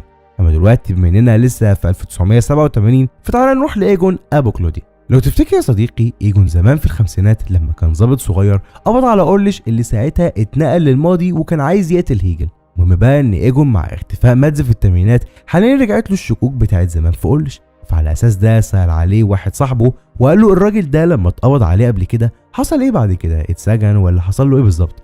فبيعرفوا ان اورليش لما اتمسك في الخمسينات فضل في مستشفى امراض عقليه لحد دلوقتي في الثمانينات. وكده بنعرف ان اورليش عمره ما هيرجع للالفينات تاني، لانه باختصار لما اختفى ورجع للماضي عاش فيه لحد الثمانينات اللي هو الوقت اللي احنا بنتكلم عنه دلوقتي. المهم بقى ان ايجون بيروح يزوره في المستشفى، وقتها بقى بنشوف ان اورليش عجوز جدا، لان اورليش اصلا لما رجع للماضي كان اصلا كبير في السن، فحاليا بقى عجوز. اورليش حاليا في الثمانينات ليه نسختين عايشين، نسخه عجوزه جدا ونسخه شابه، واللي هي هتكبر وتعيش في الالفينات وتختفي، وهكذا دايره كبيره مش بتخلص يا صديقي. المهم ان ايجون بيقعد معاه فبيقول له اورليش انت دمرت حياتي مرتين، مره في الثمانينات لما قبضت عليا بتهمه اغتصاب كاترينا، ومره لما حبستني في الخمسينات. بعدين بيتريق اورليش عليه وبيقول له انت هتموت قريب جدا على فكره، لان قريت الكلام ده كله في الجريده قبل كده. وده طبعا يعني لان اورليش عاش في المستقبل، فيعني عارف مصير ايجون ايه. هنا بقى اخيرا ايجون بيفهم موضوع السفر بالزمن ده، وان اورليش زمان ما كانش بيكذب عليه لما قابله في الخمسينات، فبيمشي من عنده من سكات. وعلى الناحيه الثانيه فبتفتح كلوديا الورق اللي خدته من نسختها العجوزه، وبتعرف من الورق ده مكان كده لازم تحفر فيه، وبيكون قدام بيتها بالمناسبه. فبتروح للمكان ده وبتحفر فيه، فبتلاقي آلة الزمن. وهي هنا على فكره لان كلوديا العجوزه في الماضي في سنه 1953 دفنتها في نفس المكان ده. اما يوناس الكبير وامه هانا فبيكونوا برضه في الثمانينات، وبيروح بيها يوناس عند بيت اينس، فبتلاقي هناك ميكيل ابن اورليش. طبعا بتتصدم لانها بتفهم كده ان ميكيل لما يكبر هيبقى هو جوزها ميشيل، فبتتصدم وبتفضل تبكي كتير جدا. اما بقى يوناس الصغير في المستقبل فبعد ما سرق البنزين بيروح بيه على المصنع من تاني عشان يشغل الكهرباء وكرة المادة تستقر. ومن بيلاقي في وشه آلي وعصابتها فبياخدوه وبتحكم عليه آلي بالموت لانه دخل المنطقة الميتة واللي ممنوع ان اي حد يدخلها زي ما شفنا. وفعلا بتحكم عليه بالموت وبيتعلق في المشنقة، لكنه قبل ما بيموت بتنقذه آلي، مش بترضى تسيبه يموت وبتحبسه بس. بتروح لواحدة من العصابة كان اتعرف عليها قبل كده وبتحرره، وبتطلب منه يوريها ايه الحاجات اللي في المصنع اللي آلي رافضة ان اي حد يشوفها. بياخدها يوناس للكرة وبيعرفها ان الكرة دي بتقدر تنقل الشخص الزمن تاني، وبيعرفها انه هيستخدمها وهيسافر بيها لزمنه وينقذ الكل قبل ما يموتوا. فبتسأله عرفت الكلام ده كله منين، فبيقول لها من تسجيلات واحدة كده اسمها كلوديا. بس يا سيدي بيشغل الجهاز وبتستقر الكرة فعلا، وبيودع البنت دي وبيعدي منها. حلو جدا الكلام ده. طب ده عرفنا مصيره، ايه بقى مصير الطفل هيجل؟ لو تفتكر في اخر مرة شفناه فيها كان لما وصل لأوضة نوح في الثمانينات، الأوضة اللي بيعمل فيها تجارب وكان محبوس فيها يوناس قبل كده. اما بنشوف حاليا هيجل في نفس الأوضة دي ومعاه نوح، وبيقعدوا نوح في الجهاز وبيربطوا وبيعرفوا انه هيرجعوا دلوقتي لزمنه الطبيعي. وفعلا بيشغل التجربة وبيرجع الطفل هيجل مرة تانية لزمنه في 23 يونيو 1954. وبيروح على البيت وبتقابل امه وبتساله كان فين، لانه طبعا بالنسبه للكل في الوقت ده كان متغيب، لكنه للاسف مش بيتكلم ومش بيقول اي حاجه. بعد شويه بيوصل ايجون، واللي في الوقت ده كان شاب زي ما احنا عارفين وكان ظابط في الاسم. المهم انه بيروح لام هيجل وبيقابلها وبيطلب يقابل هيجل، وفعلا بيقابله وبيفضل يساله كنت فين ومع مين وكده، لكن الطفل هيجل مش بينطق باي كلمه. ونشوف ان في نفس الوقت ده في الخمسينات بيوصل نوح هو كمان، ولسه ما نعرفش هيعمل ايه ولا ناوي على ايه، لكن اكيد هنعرف قدام. وبما اننا في الخمسينات فتعالى نبص على اجنس، واتمنى تكون فاكر اجنس من الاجزاء اللي فاتت، اللي هي يعني ام ترونتا ابو اورليش، من الاخر كده جده اورليش. المهم ان اجنس حاليا بتاخد بعضها وبتروح تقابل كلوديا العجوزه. نسيت اقول لك، كلوديا العجوزه لما سافرت للخمسينات. المهم بقى ان كلوديا واجنس بيتكلموا سوا، وبنعرف من كلامهم ده ان اصلا اجنس تبقى اخت نوح، بس اجنس عارفه ان اخوها نوح مجنون جدا، فعشان كده بتتعاون مع كلوديا حاليا عشان توقف. المهم ان كلوديا بتقول لها اخوك هيبدا الدوره الجديده كمان 4 ايام يوم 27 يونيو، وتعرفها كلوديا ان خلاص مفيش وقت ولازم يتصرفوا قبل ما نوح يتسبب في قتل كل الناس دي. بعد كده بتديها كلوديا ورقه مقطوعه من جريده وبتقول لها جه الوقت. ونشوف ان اجنس بتزعل جدا لما بتشوف الورقه دي وبتحضن كلوديا، وبتقول لها كلوديا لازم تتم المهمه بافضل شكل، وبتسيبها وبتمشي. وهنعرف ايه حكايه الورقه دي اكتر قدام. اما بنرجع مره تانية لام هيجل، واللي بتجيب قس يشوف ابنها ويطمن عليه، لانه طبعا ما بيتكلمش من وقت ما رجع، وبيكون القس ده هو نوح. ما تنساش نوح برضه رجع للخمسينات. المهم ان نوح بيتكلم مع هيجل الطفل، فبيستجيب وبيتكلم، وبكده بتطمن امه عليه، وبيسيبهم نوح وبيمشي. وفي الثمانينات فكلوديا يا صديقي بتاعت الوقت ده بعد كل اللي بيحصل، وبعد ما لقيت الآلة الغريبة بتاعت الزمن، ما كانتش فاهمة أي حاجة برضه، لحد ما لقيت كتاب رحلة عبر الزمن، واللي كان اداهولها قبل كده هيجل الشاب في الوقت ده، بس يعني كانت قبل الأحداث دي كلها بفترة. ومن كلوديا بتحس إن الكتاب ده ليه علاقة بكل اللي حاصل، فبتاخده وبتروح لهيجل. لكن هيجل الشاب يا صديقي لو تفتكر في آخر مرة شفناه كان لما عمل حادثة مع نسخته العجوزة بتاعت المستقبل. هيجل من وقتها يا عزيزي موجود في المستشفى، لانه لسبب ما بدأ يتخوت. عامة كلوديا بتجيله وبتسأله عن الكتاب، فبيفضل يحكي لها كلام كتير مش مفهوم ويكلمها عن نوح، بس كلوديا بتاعت الوقت ده ما كانتش تعرف اي حاجة عن نوح، وبتحس كمان انها مش تفهم اي حاجة منه، فبتسيبه وبتمشي. وبتقرر تروح لمؤلف الكتاب نفسه اتش عشان تسأله. وأول ما بتدخل على اتش بيعرفها، لكنها بتكون مش عارفاه نهائيا، فبيعرفها اتش انه قابلها قبل كده ولكن نسختها العجوزة. المهم ان اتش بيقول لها انت جايه لي عشان تعرفي تشغلي الآلة اللي لقيتيها صح؟ فبتقول له صح، بس انت عرفت منين؟ فبيعرفها ان الجهاز ده هو اللي صنعه بسبب اصلا نسختها العجوزة، لانها طلبته منه زمان فصنع الجهاز ده. ويعرفها كمان انه ما كانش يعرف الجهاز ده بيشتغل ازاي اصلا، لكن من سنة واحدة بس جاله شخص بيسافر بالزمن وعلمه يستخدمه ازاي، وهو هنا قصده طبعا على يوناس الكبير زي ما شفنا في الاجزاء اللي فاتت. اما بيعرفها اتش طريقة الاستخدام وبتسيبه وبتمشي.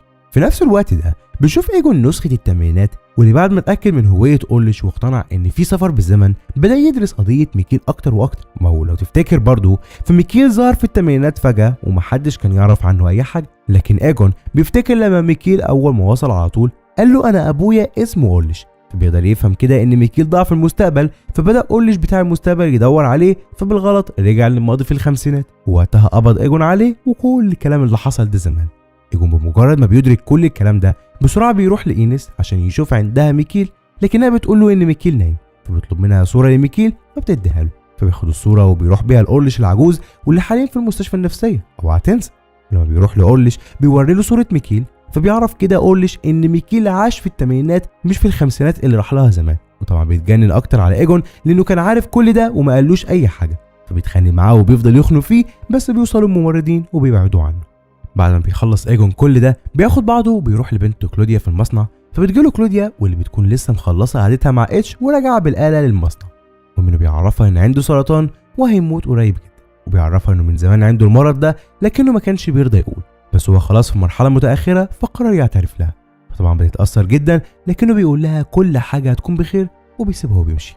اما بقى دلوقتي فلازم نرجع مره تاني للخمسينات، لان هناك بتروح اجنس وبتقابل نوح في الكنيسه. المهم بقى ان اجنس بتعرف اخوها انها وصلت لحاجه كده اسمها الصحف الاخيره، وهنعرف ايه الصحف الاخيره دي قدام كالعاده، لكن نوح بيتريق عليها وبيقول لها كلوديا استحاله تقول لك مكانها، فبتطلع له اجنس الورقه اللي خدتها من كلوديا، فبيصدق كده انها فعلا تعرف مكان الصحف الاخيره. وقتها بقى بتستغل اجنس الفرصه وبتقول انا عايزه ارجع لصفكم من تاني انت وادم، والصحف الاخيره دي تعتبر مثلا ايه عربون محبه وهديها لك، لان عارفه انكم بتدوروا عليها بقالكم مده كبيره، بس بشرط لازم ترجعون لصفكم قبل ما تبداوا الدوره الاخيره. فبيوافق نوح على كلامها وبتعرفه هي على طول مكان كلوديا، وبتعرفه انها معاها الصحف الاخيره وبتسيبه وبتمشي. وهنا بقى لازم نقف. فاكر يا صديقي لما قبل كده عرفتك في الجزء اللي فات ان المفترض في طرفين بيتنازعوا على السفر بالزمن؟ الطرفين دول هم نوح وادم في ناحيه، ومفترض ان اجنس كانت معاهم زمان لكنها سابته، والناحيه التانيه بقى كلوديا ويوناس، ومفترض ان نوح وادم بيحاولوا ان هم يعملوا الدوره الاخيره واللي هي المفروض هتدمر العالم في 27 يونيو 2020. وجهه كلوديا ويوناس فهم عايزين يوقفوا كل ده، والمفترض ان الصحف الاخيره ليها دور مهم في الموضوع، ومفترض كمان ان اجنس تبع كلوديا ولكن جايه تشتغل نوح بحيث تنضم ليه في وقت الدوره الاخيره وتكون جاسوسه لكلوديا عنده. حلو الكلام. هاخدك دلوقتي بسرعه لكلوديا.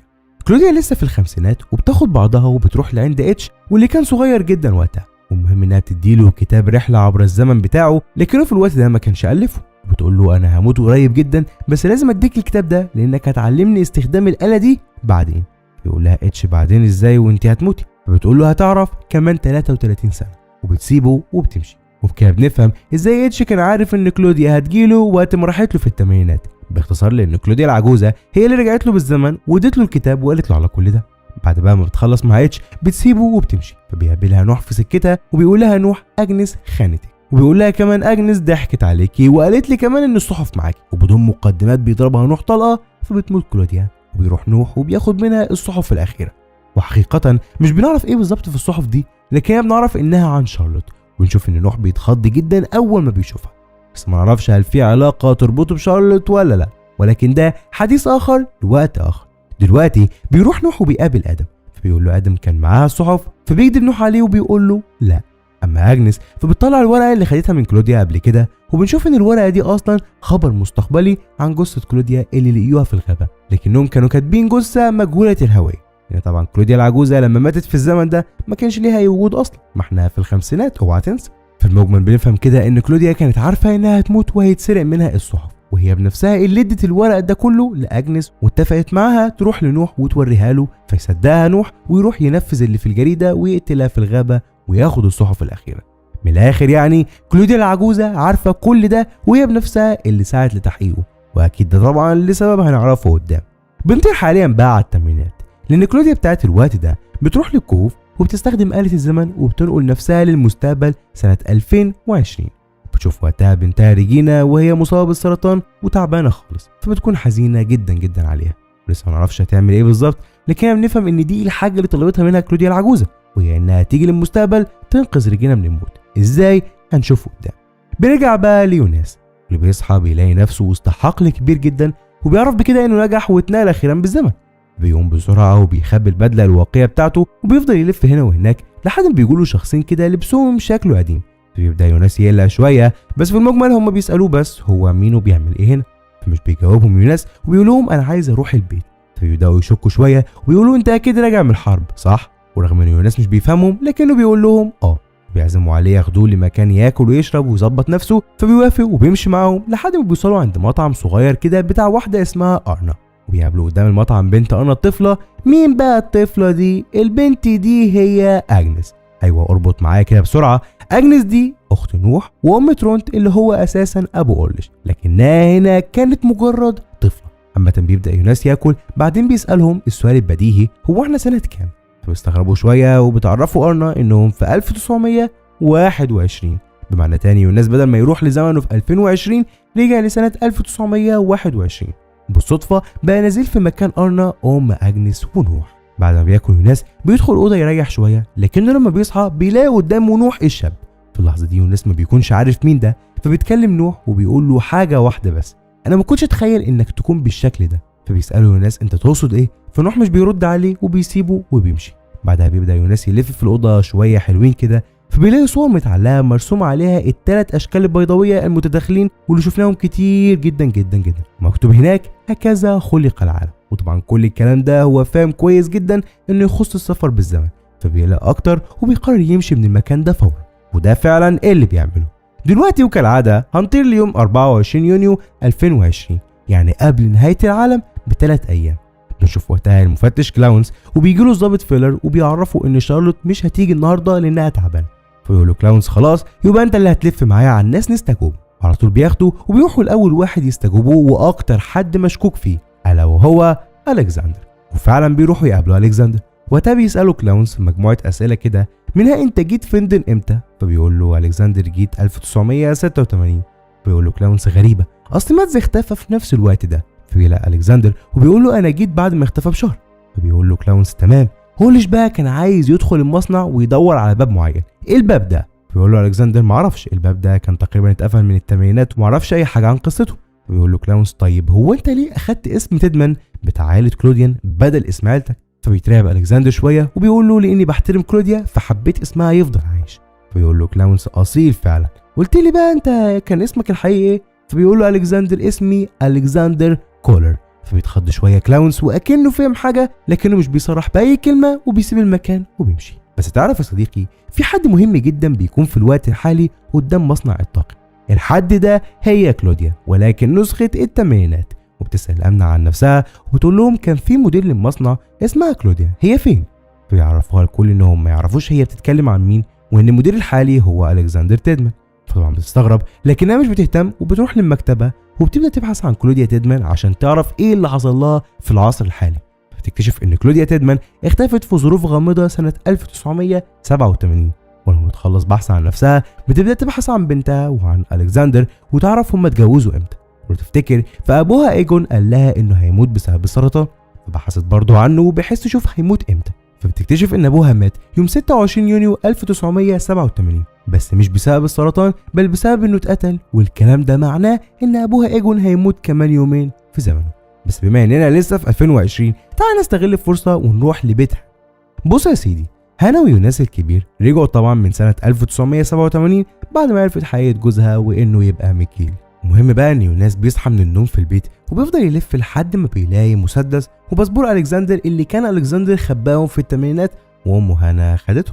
فبيسألها يوناس دول بتوع مين؟ فبتقول له هانا مش مهم. وفجأة بتوصل عندهم شارلوت وبتكون هانا هي اللي كلمتها، واول ما بتدخل شارلوت بتعرفها هانا ان ده يوناس ابنها ولكن نسخة المستقبل.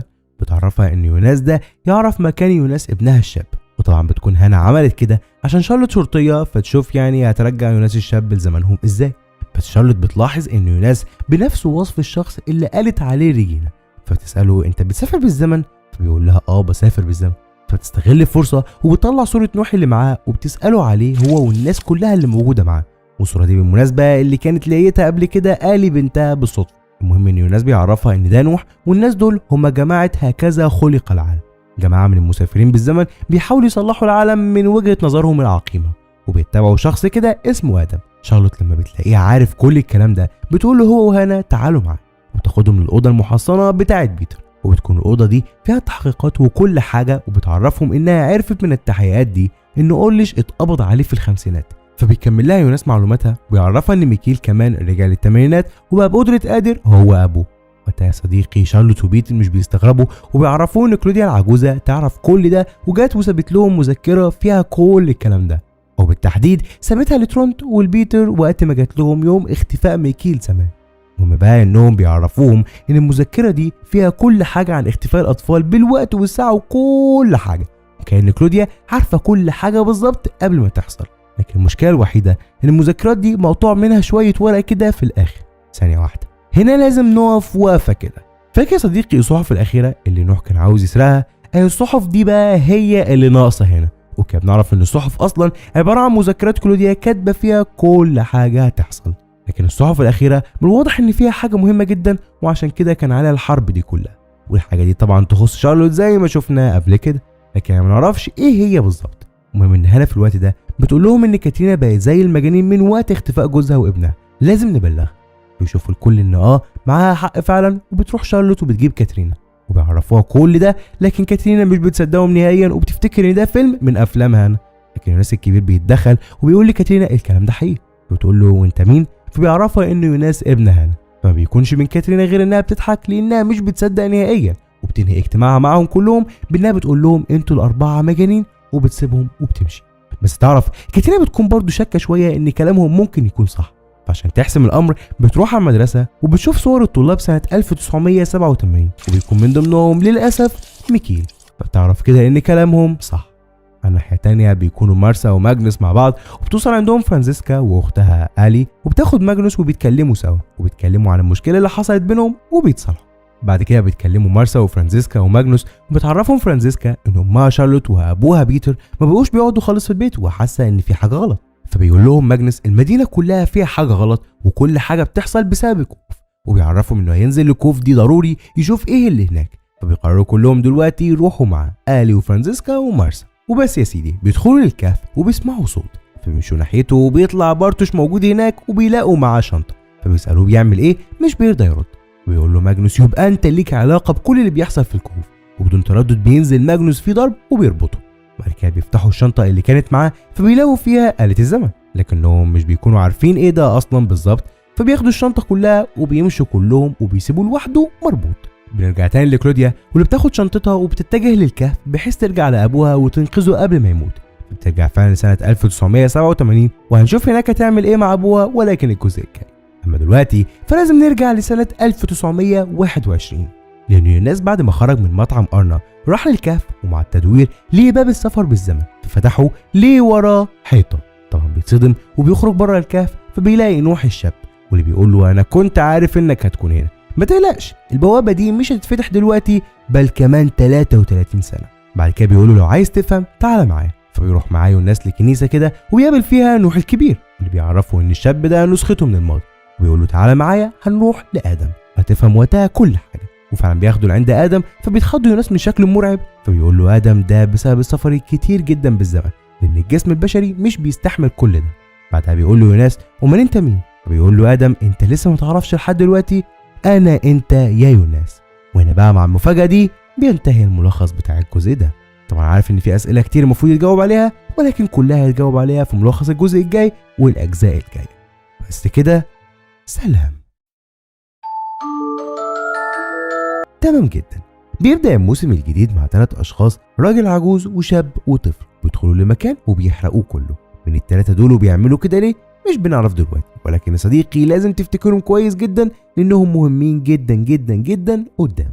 عامة بقى بنروح ليوناس وقت ما كان مع مارسا قبل تدمير فيندم بلحظات. في الوقت ده لما بيشوفها يوناس بيتخض لأنه المفروض يعني آدم كان لسه قاتلها من شوية قدامه زي ما شفنا في نهاية الجزء اللي فات. مارسا دي بتعرفه انها مارسا غير اللي يعرفها، فبيسالها يوناس انت من انهي زمن؟ فبتقول له مارسا السؤال الصح انت من انهي عالم، لان من عالم تاني غير العالم بتاعك وزماني غير زمانك، ولكن رغم كده لازم تيجي معايا حالا عشان نقدر ننقذ عالمي وعالمك. وهوب بتطلع كوره كده كانت معاها وبتشغلها فبيختفي. وبس يا عزيزي بيظهروا مره تانيه في الكهف وبيكون يوم 4 نوفمبر 2019.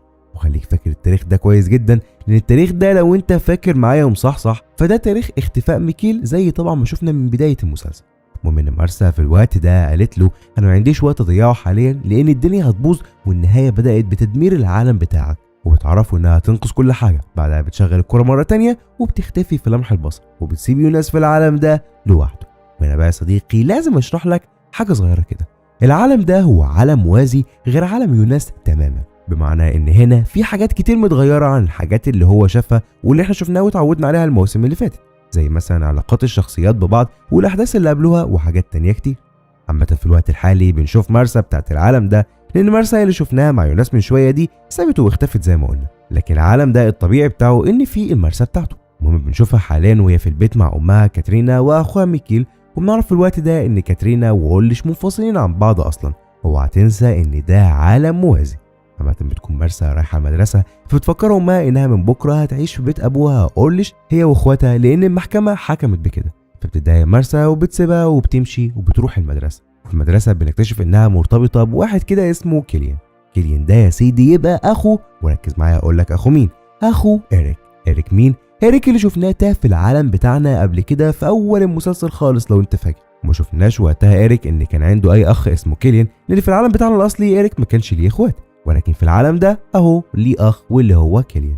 بنشوف كمان ماجنوس واللي بنعرف انه في العالم ده هو وفرانزيسكا برضه بيحبوا بعض، ولكن حاجه متغيره هنا ان فرانزيسكا بتكون خرصه مش آلي اختها، وفي العالم ده آلي بتتكلم عادي جدا. مثلا بنشوف كمان بارتوش واللي في العالم ده برضه بيحب مارسا من غير ما يقول لها زي العالم بتاعنا العادي. وبنعرف كمان ان في العالم ده إيريك برضه مختفي وما يعرفوش هو فين والدنيا مقلوبه عليه لانه لسه مختفي من قريب. بس ثانيه واحده يا صديقي، انت مش ملاحظ اننا ما ذكرناش يوناس بتاع العالم ده صح؟ ده بسبب ان يوناس في العالم ده مش موجود اصلا. ليه؟ لان في العالم ده أولش زي ما قلت لك سايب كاترينا، وده لانه متجوز من هنا. وهنا هنا مش متجوزه اصلا ميشيل، وهنفهم ليه اكتر قدام. في المجمل بنشوف في الوقت ده كمان ان هانا حامل من اورليش، بعد ما بيطمن عليها حاليا بينزل عشان يروح الشغل. بعدها بتلف هانا في البيت، فبالصدفه بتلاقي شعر على لبسه، فبتشك انه بيخونها وتعرف شكها في محله، وهنشوف ازاي قدام. بنرجع لاورليش تاني، واللي بعد ما نزل راح على الشغل واجتمع بكل الضباط، وبنشوف وقتها ان اورليش في العالم ده هو قائد الشرطه كلها، مش شارلوت، ولكن شارلوت هي مجرد شرطيه شغاله تحت ايده. بنشوف كمان الضابط فيلر، ولو تفتكر في العالم الاصلي بتاعنا كانت عينه طايره، لكن في العالم ده عينه سليمه وايده هي اللي طايره. عامه بيبدا بقى اورليش يسالهم عن قضيه اختفاء إريك، وبيطلب منهم يحاولوا يجيبوا تصريح عشان يدخلوا لمصنع الطاقه ويفتشوا. وتعرفوا شارلوت انها هتروح تتكلم مع الكسندر تيدمان مدير مصنع الطاقه الحالي. بيوافق وبيسيبهم وبيمشي. وبتروح شارلوت تحاول تقنع الكسندر انها تفتش المصنع، فبيقول لها اشوف وهرد عليك، فبتسيبه وبتمشي. وبنشوف بقى وقتها صورة ريجينا على مكتب الكسندر، وبيكون عليها شريطة سودا كده، فبنعرف انها لسه ميتة قريب، والكسندر زعلان عليها جدا على فكرة. ولو تفتكر ففي العالم بتاعنا كانت اصلا ريجينا عندها السرطان، وفي العالم ده نفس الكلام، لكنه غلبها بدري وماتت. بنرجع مرة تانية لشارلوت، واللي بعد ما خلصت في المصنع رجعت على الاسم، فبيجي لها اورليش وبياخدها يتكلم معاها في اوضة فاضية كده، وبنعرف وقتها انهم بيحبوا بعض، وهي دي الست اللي اصلا بيخون هانا معاها. لكن في الوقت ده بيدخل عليهم فيلر وبيشوفهم مع بعض، فبيعرف ان بينهم حاجه كده، لكنه طبعا مش بيقول اي حاجه، وبيسال اورليش بس عن حاجه بسرعه كده وبيسيبهم وبيمشي. بنرجع بقى ليوناس. يوناس يا صديقي ما كانش فاهم اي حاجه، ولا هو فين ولا امتى ولا ايه بالظبط، لان مارسا اللي جابته هنا ما قالتلوش اي حاجه ومشيت. عشان ما يحتارش كتير خد بعضه وراح على بيته. لكن في العالم ده البيت الاصلي بتاعه هو مش بيته، بل بيت كاترينا ومارسا واخواتها. طبعا مش بيكون فاهم برضه اي حاجه، فبيقرر يروح للمدرسه يمكن يقابل اي حد يفهم منه حاجه. وفعلا بيروح للمدرسه وبيدخل على فصله وبيشوف مارسا وبارتوش والكل، لكن محدش بيكون عارفه، بس بيكذب عليهم وبيدخل يحضر معاهم عادي جدا الحصه، وبيفهمهم انه طالب جديد. وبعد الحصه بيروح يتكلم مع مارسا وبيسالها جبتيني هنا ليه، فبتقول له انها ما تعرفوش اصلا وبتسيبه وبتمشي. فبيجي له مدرس بعد كده وبيساله هو ليه شكله غريب كده، فبيقول له الناس مش مهم، انا بس يعني عاوز اعرف تاريخ النهارده ايه. بيعرفوا المدرس انه 4 نوفمبر 2019. فبيفكر يوناس شويه وبيقول ان ده يوم اختفاء ميكيل في العالم بتاعه زي ما شفنا، وبيفتكر انه النهارده جاي هنا اكيد لسبب معين. بياخد بعضه وبيروح للمسرح، وبيستنى مارسا بعد ما بتخلص البروفه بتاعتها، وبيحاول يتكلم معاها مره تاني، وبيقول لها النهارده اليوم اللي هيختفي فيه ميكيل، لازم تعمل حاجه. بتقول له ميكيل مين؟ فبيقول لها ميكيل اخوكي جوز هانا. فطبعا مش بتفهم اي حاجه، وبتقول له انت شكلك مجنون، بس عموما يعني جوز هانا هو اورليش، ومعرفش بقى لو كانت اتجوزت تاني ولا لا. وبتسيبه وبتمشي. يوناس في اللحظه دي حاسس انه هيتخوت من كتر انه مش فاهم اي حاجه. الناحيه التانيه بنروح لهانا، واللي زي ما قلت لك كانت شاكه في جوزها انه خانها، وبتكون شاكه انه خانها مع كاترينا بالذات لانها يعني طليقته. فبتيجي على المدرسه لان كاترينا برضه هنا في العالم ده هي مديره المدرسه، وبتحاول تعرف منها بصنعه لطافه كده لو كانت يعني شافت اورليش الفتره الاخيره او حاجه زي كده. لكن كاترينا بتقول لها انا واورليش اتطلقنا وقصتنا خلاص خلصت، وبتهزقها وبتسيبها وبتمشي.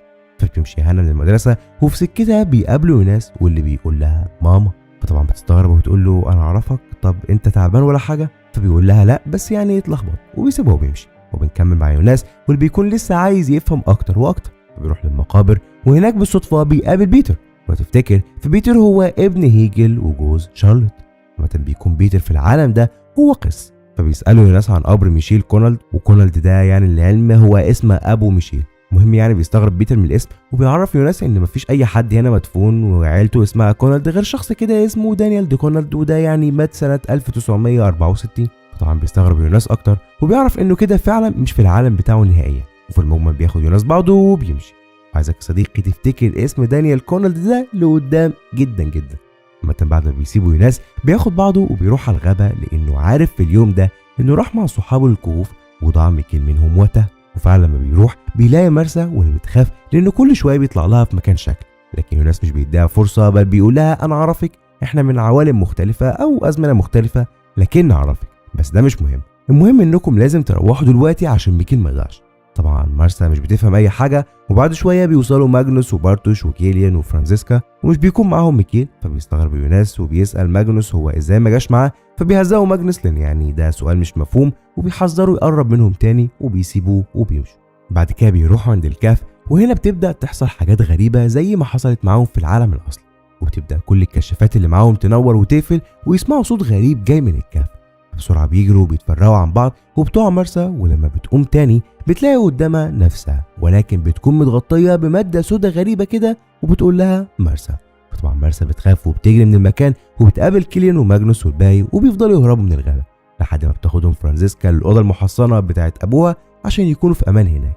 وقتها بقى فجأة بتبدأ بوابة تتفتح عندهم وبينزل منها مادز أخو أولش واللي برضه في العالم ده اختفى وضاع من الثمانينات، وبرضه بيكون نازل كجثة وعينه محروقة بالكامل. ولو تفتكر يا صديقي ففي العالم بتاعنا كان بيتر هو اللي قاعد في الأوضة في الوقت ده وليه مادز لما ظهر، لكن هنا هم اللي لقيوه مش بيتر، وهنعرف هيعملوا بيه ايه قدام. اما دلوقتي فبنرجع مرة تانية ليوناس واللي بيتسلل لبيته اللي هو بيت مرسى وعيلتها في العالم ده، وبيكون جاي يشوف ميكيل، وفعلا بيدخل البيت وبيلاقي ميكيل عادي خالص، فبيفهم ان كده فعلا الاحداث مش هتمشي زي في العالم بتاعه. اما بعد ما بيشوف ميكيل خد بعضه وخرج من البيت، فبيتفاجئ بست عجوزة كده قدامه، والست دي بتعرفه انها مرسى ولكن النسخة العجوزة من المستقبل، وبتأكد له ان العالم ده فعلا مش بتاعه، وبتعرفه ان العالم ده ميكيل ما سافرش للماضي اصلا فما اتجوزش هنا، وفي العالم ده بطبيعة الحال يوناس ملوش وجود ولا اتولد اصلا.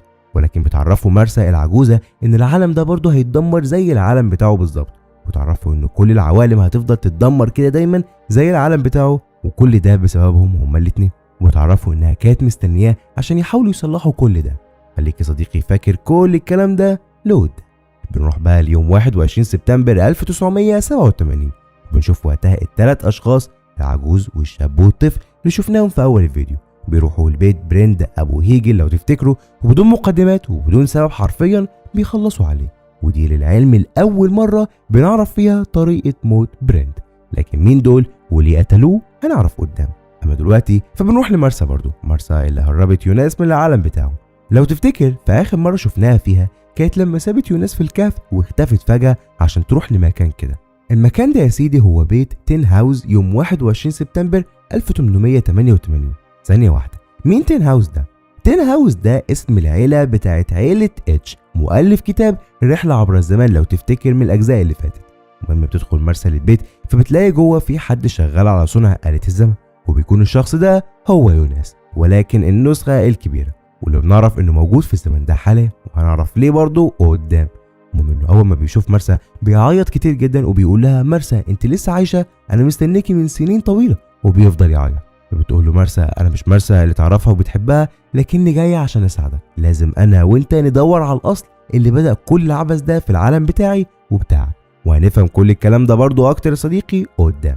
لكن في المجمل بعد شويه بتنام مرسى عند يوناس في المكان اللي هم فيه ده، وبعد شويه بتصحى بسبب حلم مزعج كده وبتلاقي يوناس قاعد قدامها. بعدها بيعرفها ان الكل جاهز حاليا عشان تتكلم معاهم، فبتخرج بتلاقي قدامها بارتوش وفرانزيسكا وماجنوس. بس ثانيه واحده، هما دول بتوع انهي عالم؟ دول يا صديقي بتوع العالم الاصلي اللي اتدمر، ولو تفتكر في الفيديو اللي فات راح لهم يوناس الكبير واختفى بيهم باستخدام آلة الزمن قبل دمار فندل، لكن انا معرفناش راحوا فين. اهو بنعرف دلوقتي حاليا انهم هنا مع يوناس الكبير في الزمن ده. المهم انهم اول ما بيشوفوا مرسى بيفضلوا يحضنوها لانهم بيفتكروها مرسى بتاعت العالم بتاعهم، وبيستغربوا انها لسه عايشه لان مرسى بتاعت العالم بتاعهم المفروض قتلها ادم زي ما شفنا. المهم ان مرسى بتعرفهم انها مش من العالم بتاعهم بل من عالم تاني، وفي العالم بتاعها العالم اتدمر وهم ماتوا وهي بس اللي عاشت، ودلوقتي هي عايزه تدور على اصل كل ده، وبالطريقه دي هتقدر تنقذ العالم. وهنا يا صديقي هنعمل ستوب كده وافهمك حاجه. بص يا صديقي، الاحداث كلها بتدور اصلا في عالمين اتنين بس، مش تلاتة لو كنت حطيت في دماغك ان هما تلاتة، لا هما اتنين بس مرسى دي هي بتاعت العالم اللي يوناس فيه حاليا، لكن مرسى التانية اللي شفناها من شويه اللي كانت مع يوناس ما كانتش عارفاه لانها اصغر من النسخه دي اللي نقلت اصلا يوناس من العالم بتاعه للعالم اللي هو فيه حاليا ده بشهرين بس. واحنا عارفين ان مرسى طبعا مش هتموت لما العالم هيتدمر، وهتعيش لحد ما هتكون العجوزه اللي راحت بعد كده وقابلت يوناس بعدين وشفناها من شويه. تمام جدا. نكمل بقى مع مرسى اللي جابت يوناس من العالم بتاعه. في اللحظه دي الكل سالوها هي جت هنا ليه، وعرفت منين انهم هنا وانهم عايشين. فبتقول يوناس الكبير انت يا يوناس، فبيقول لها ازاي وانا مش موجود في العالم بتاعي، فبتعرفوا انه سافر للعالم بتاعها وعاش فيه. في اللحظه دي يوناس مش بيصدقها وبيبدا يتهمها ان ادم هو اللي بعتها لهنا، ولسه هيضربها بيدخل عليهم راجل عجوز كده واعمى، وبنعرف ان هو ده صاحب بيت او يعني ورشه تين هاوس دي اللي هم موجودين فيها كلهم حاليا، والراجل ده من عيله تين هاوس وهو صاحب الورشه دي في نفس الوقت. المهم انه لما بيدخل بيوقفهم عن الخناق، فبيسكت يوناس الكبير وبيمشي، وبيروح بارتوش وبيقعد مع مرسى وبيقول لها ما تزعليش من يوناس. بيعرفها ان هما الثلاثه هربوا مع يوناس لحظه تدمير العالم زي ما شفنا في الموسم اللي فات، وبيعرفها انهم جم للزمن ده وما يعرفوش جم هنا ازاي اصلا، وهم تقريبا جم بالغلط. وبيعرفها انهم مش قادرين يرجعوا للزمن بتاعهم لان هم معاهم آلة الزمن ولكن مش معاهم المادة اللي بيها يقدروا يسافروا. فده كله حاطط ضغط كبير على يوناس. مش بتهتم مرسى قوي يعني، وبتسأله عن الراجل الأعمى ده هل مثلا يعرف حقيقتهم او حاجة زي كده. فبيعرفهم بارتوش انه يعرف حقيقتهم كويس جدا، وبيطلب منها تيجي معاه مكان كده. فبياخدها بارتوش للمكان ده واللي بيكون مقر لجماعة هكذا خلق العالم. وبيعرفها ان الأعمى ده هو من عيلة تنهاوز وجد اتش بتاعنا العادي. ويعرفها ان الراجل ده هو اللي بدأ فكرة اصلا السفر بالزمن، والمقر ده بتاعه اصلا. بعد كده بيسألها هو مين آدم ده اللي يوناس قال انه بعتك ورانا. فبتعرفه مرسى الحقيقة وان آدم ده هو نفسه يوناس. فطبعا بارتوش بيتصدم. عامة بنرجع تاني ليوناس الكبير واللي بيكون قاعد مع الأعمى وبيقول له هي مرسى دي اللي كنت بتتخانق معاها دي هي من المسافرين اللي زيكم؟ لو كده ما تتخانقش معاها واستفيد منها لان انتوا ثروه كبيره جدا، ولو قدرتوا تصلحوا الآلة بتاعتكم دي هيكون اكتشاف عظيم ممكن بيه نعيد تشكيل العالم من جديد. وبكده بنعرف يا صديقي ان الراجل الأعمى ده هو فعلا اللي بدأ فكرة السفر بالزمن من وقت ما جوله يوناس والباقيين اللي معاه زي ما حاصل حاليا. عامة دلوقتي يا عزيزي فبنروح العالم بتاعنا الأصلي العادي يوم 22 سبتمبر 1987. بنشوف وقتها كاترينا في البيت عند إينيس وميكي. ثانية واحدة، ازاي كاترينا وصلت لنا؟ لو تفتكر فكاترينا وقت نهاية العالم كانت في الكهف وقدرت تلاقي المعبر، وبكده بنعرف انها عدت ورجعت للثمانينات. ومنها بتكون في بيت إينيس وميكيل وبتدور حاليا على ميكيل ابنها، وعارفة طبعا انه اكيد هيكون مع إينيس هنا، لكن إينيس وميكيل مش هنا لان من وقت ما حاول اولش العجوز ان هو ياخد ميكيل واتقبض عليه حطوهم الشرطة في مكان امن، فطبعا هما مش في البيت. المهم ان كاترينا بتخرج من عندهم وبتروح المدرسة وبتبدأ توزع صور ميكيل عشان لو حد يعني شافه واتعرف عليه. وبالصدفة بتقابل اورليش بس يعني الشاب بتاع الزمن ده. المهم بتسأله على ميشيل وبتقول له ان مش في البيت لا هو ولا إينيس. فبيعرفها ان كان في راجل مجنون حاول يخطفه وممكن يكون هو رجع تاني وخطف. فلسه كاترينا هتسأله مين الراجل ده. بتوصل عندها كاترينا ولكن بتاعة الزمن ده، يعني هي حاليا قدام نفسها الشابة، وكمان بالمناسبة بتكون معاها هانا الصغير. ومنها بتسألهم على الراجل المجنون ده لكن كاترينا مش بتهتم وبتسيبها وبتمشي. بس هانا الصغيرة بتعرفها ان كان في راجل كده جالهم من مستشفى الأمراض العقلية كان عايز يخطف ميشيل وبيقول ان ابنه واسمه ميكي. فبتفهم بكده كاترينا انه اكيد اورليش جوزها، لكنها مش بتشكر هانا الطفلة دي خالص بل بتزعق لها وبتقول لها ابعدي عن ميشيل واورليش نهائيا، وبتسيبها وبتمشي. وبتروح بعد كده على المستشفى النفسية وهناك بتقابل ممرضة كده. مين الممرضة دي؟ امها هيلين. لكن طبعا هيلين مش بتكون عارفة انها بتكلم حاليا بنتها اللي جاية من المستقبل. عامة كاترينا بتطلب منها بس تقابل اورليش فبتوافق، وفعلا بتقابل اورليش العجوز واللي بيتأثر جدا لما بيشوفها وبيكون زعلان وحزين على الاخر. فبتعرفه كاترينا انها عارفة كل اللي حصل وهتتصرف وهتهربه من هنا وهتحاول تصلح كل حاجة، وبتسيبه وبتمشي. بما اننا بقى في 1987 فتعالى نروح لبيت تروند. لو تفتكر يا صديقي فمات زي ابن تروند واخو اورليش كان مختفي من 1986، والنهارده بقى بيكونوا عاملينه حاليا عزا لانهم خلاص فقدوا الامل ان هم يلاقوه. وسط العزا بقى بتشرب يانا مرات تروند كتير جدا وبتلخبط في الكلام قدام الكل، وبتقول ان جوزها تروند مش بيحبها ولا بيحب ولادها نهائيا، لدرجه ان يوم اختفاء مادز كان عند عشيته كلوديا. طبعا مش بيرد عليها تروند وبيقول لها بس لم الدور انا ماليش غير بيتي وعيالي. فبتقول له كذاب وبتقوم تجيب شنطته وبترميها قدام الكل، فبتقع منها صوره لكلوديا واخبار عن اختفاء، وبتقول للكل ان جوزها بيدور على عشيته وعمره في حياته ما دور على ابنه. فبتعصب تروند وبيسيبها وبيمشي. ويا صديقي معلومه على السريع كده، لو تفتكر كلوديا في الثمانينات لما قتلت ابوها ايجون بالغلط جالها يوناس وقتها وخدها معاه وسافروا للمستقبل وقت دمار العالم. اهي بقى من وقتها بالنسبه للكل هنا في الثمانينات مختفيه ومحدش يعرف عنها اي حاجه خالص من الوقت ده، وده طبعا لانها من اول ما سافرت للمستقبل سنه 2020 بعد دمار العالم فهي لسه مكمله هناك وعايشه هناك. عامه بيخرج تورنت بقى من البيت وبيروح على مصنع الطاقه وبيقابل ياسمين مساعده كلوديا، وبيسالها هي كلوديا كانت في حاجه غريبه كده عليها قبل ما تختفي. فتعرفوا ياسمين ان في ست عجوزه جات لها قبل كده وزارتها، ومن ساعتها وكلوديا اتغيرت خالص. ودي طبعا بالمناسبه يعني صديقي لو انت مش فاكر كانت كلوديا العجوزه زي ما شفنا قبل كده.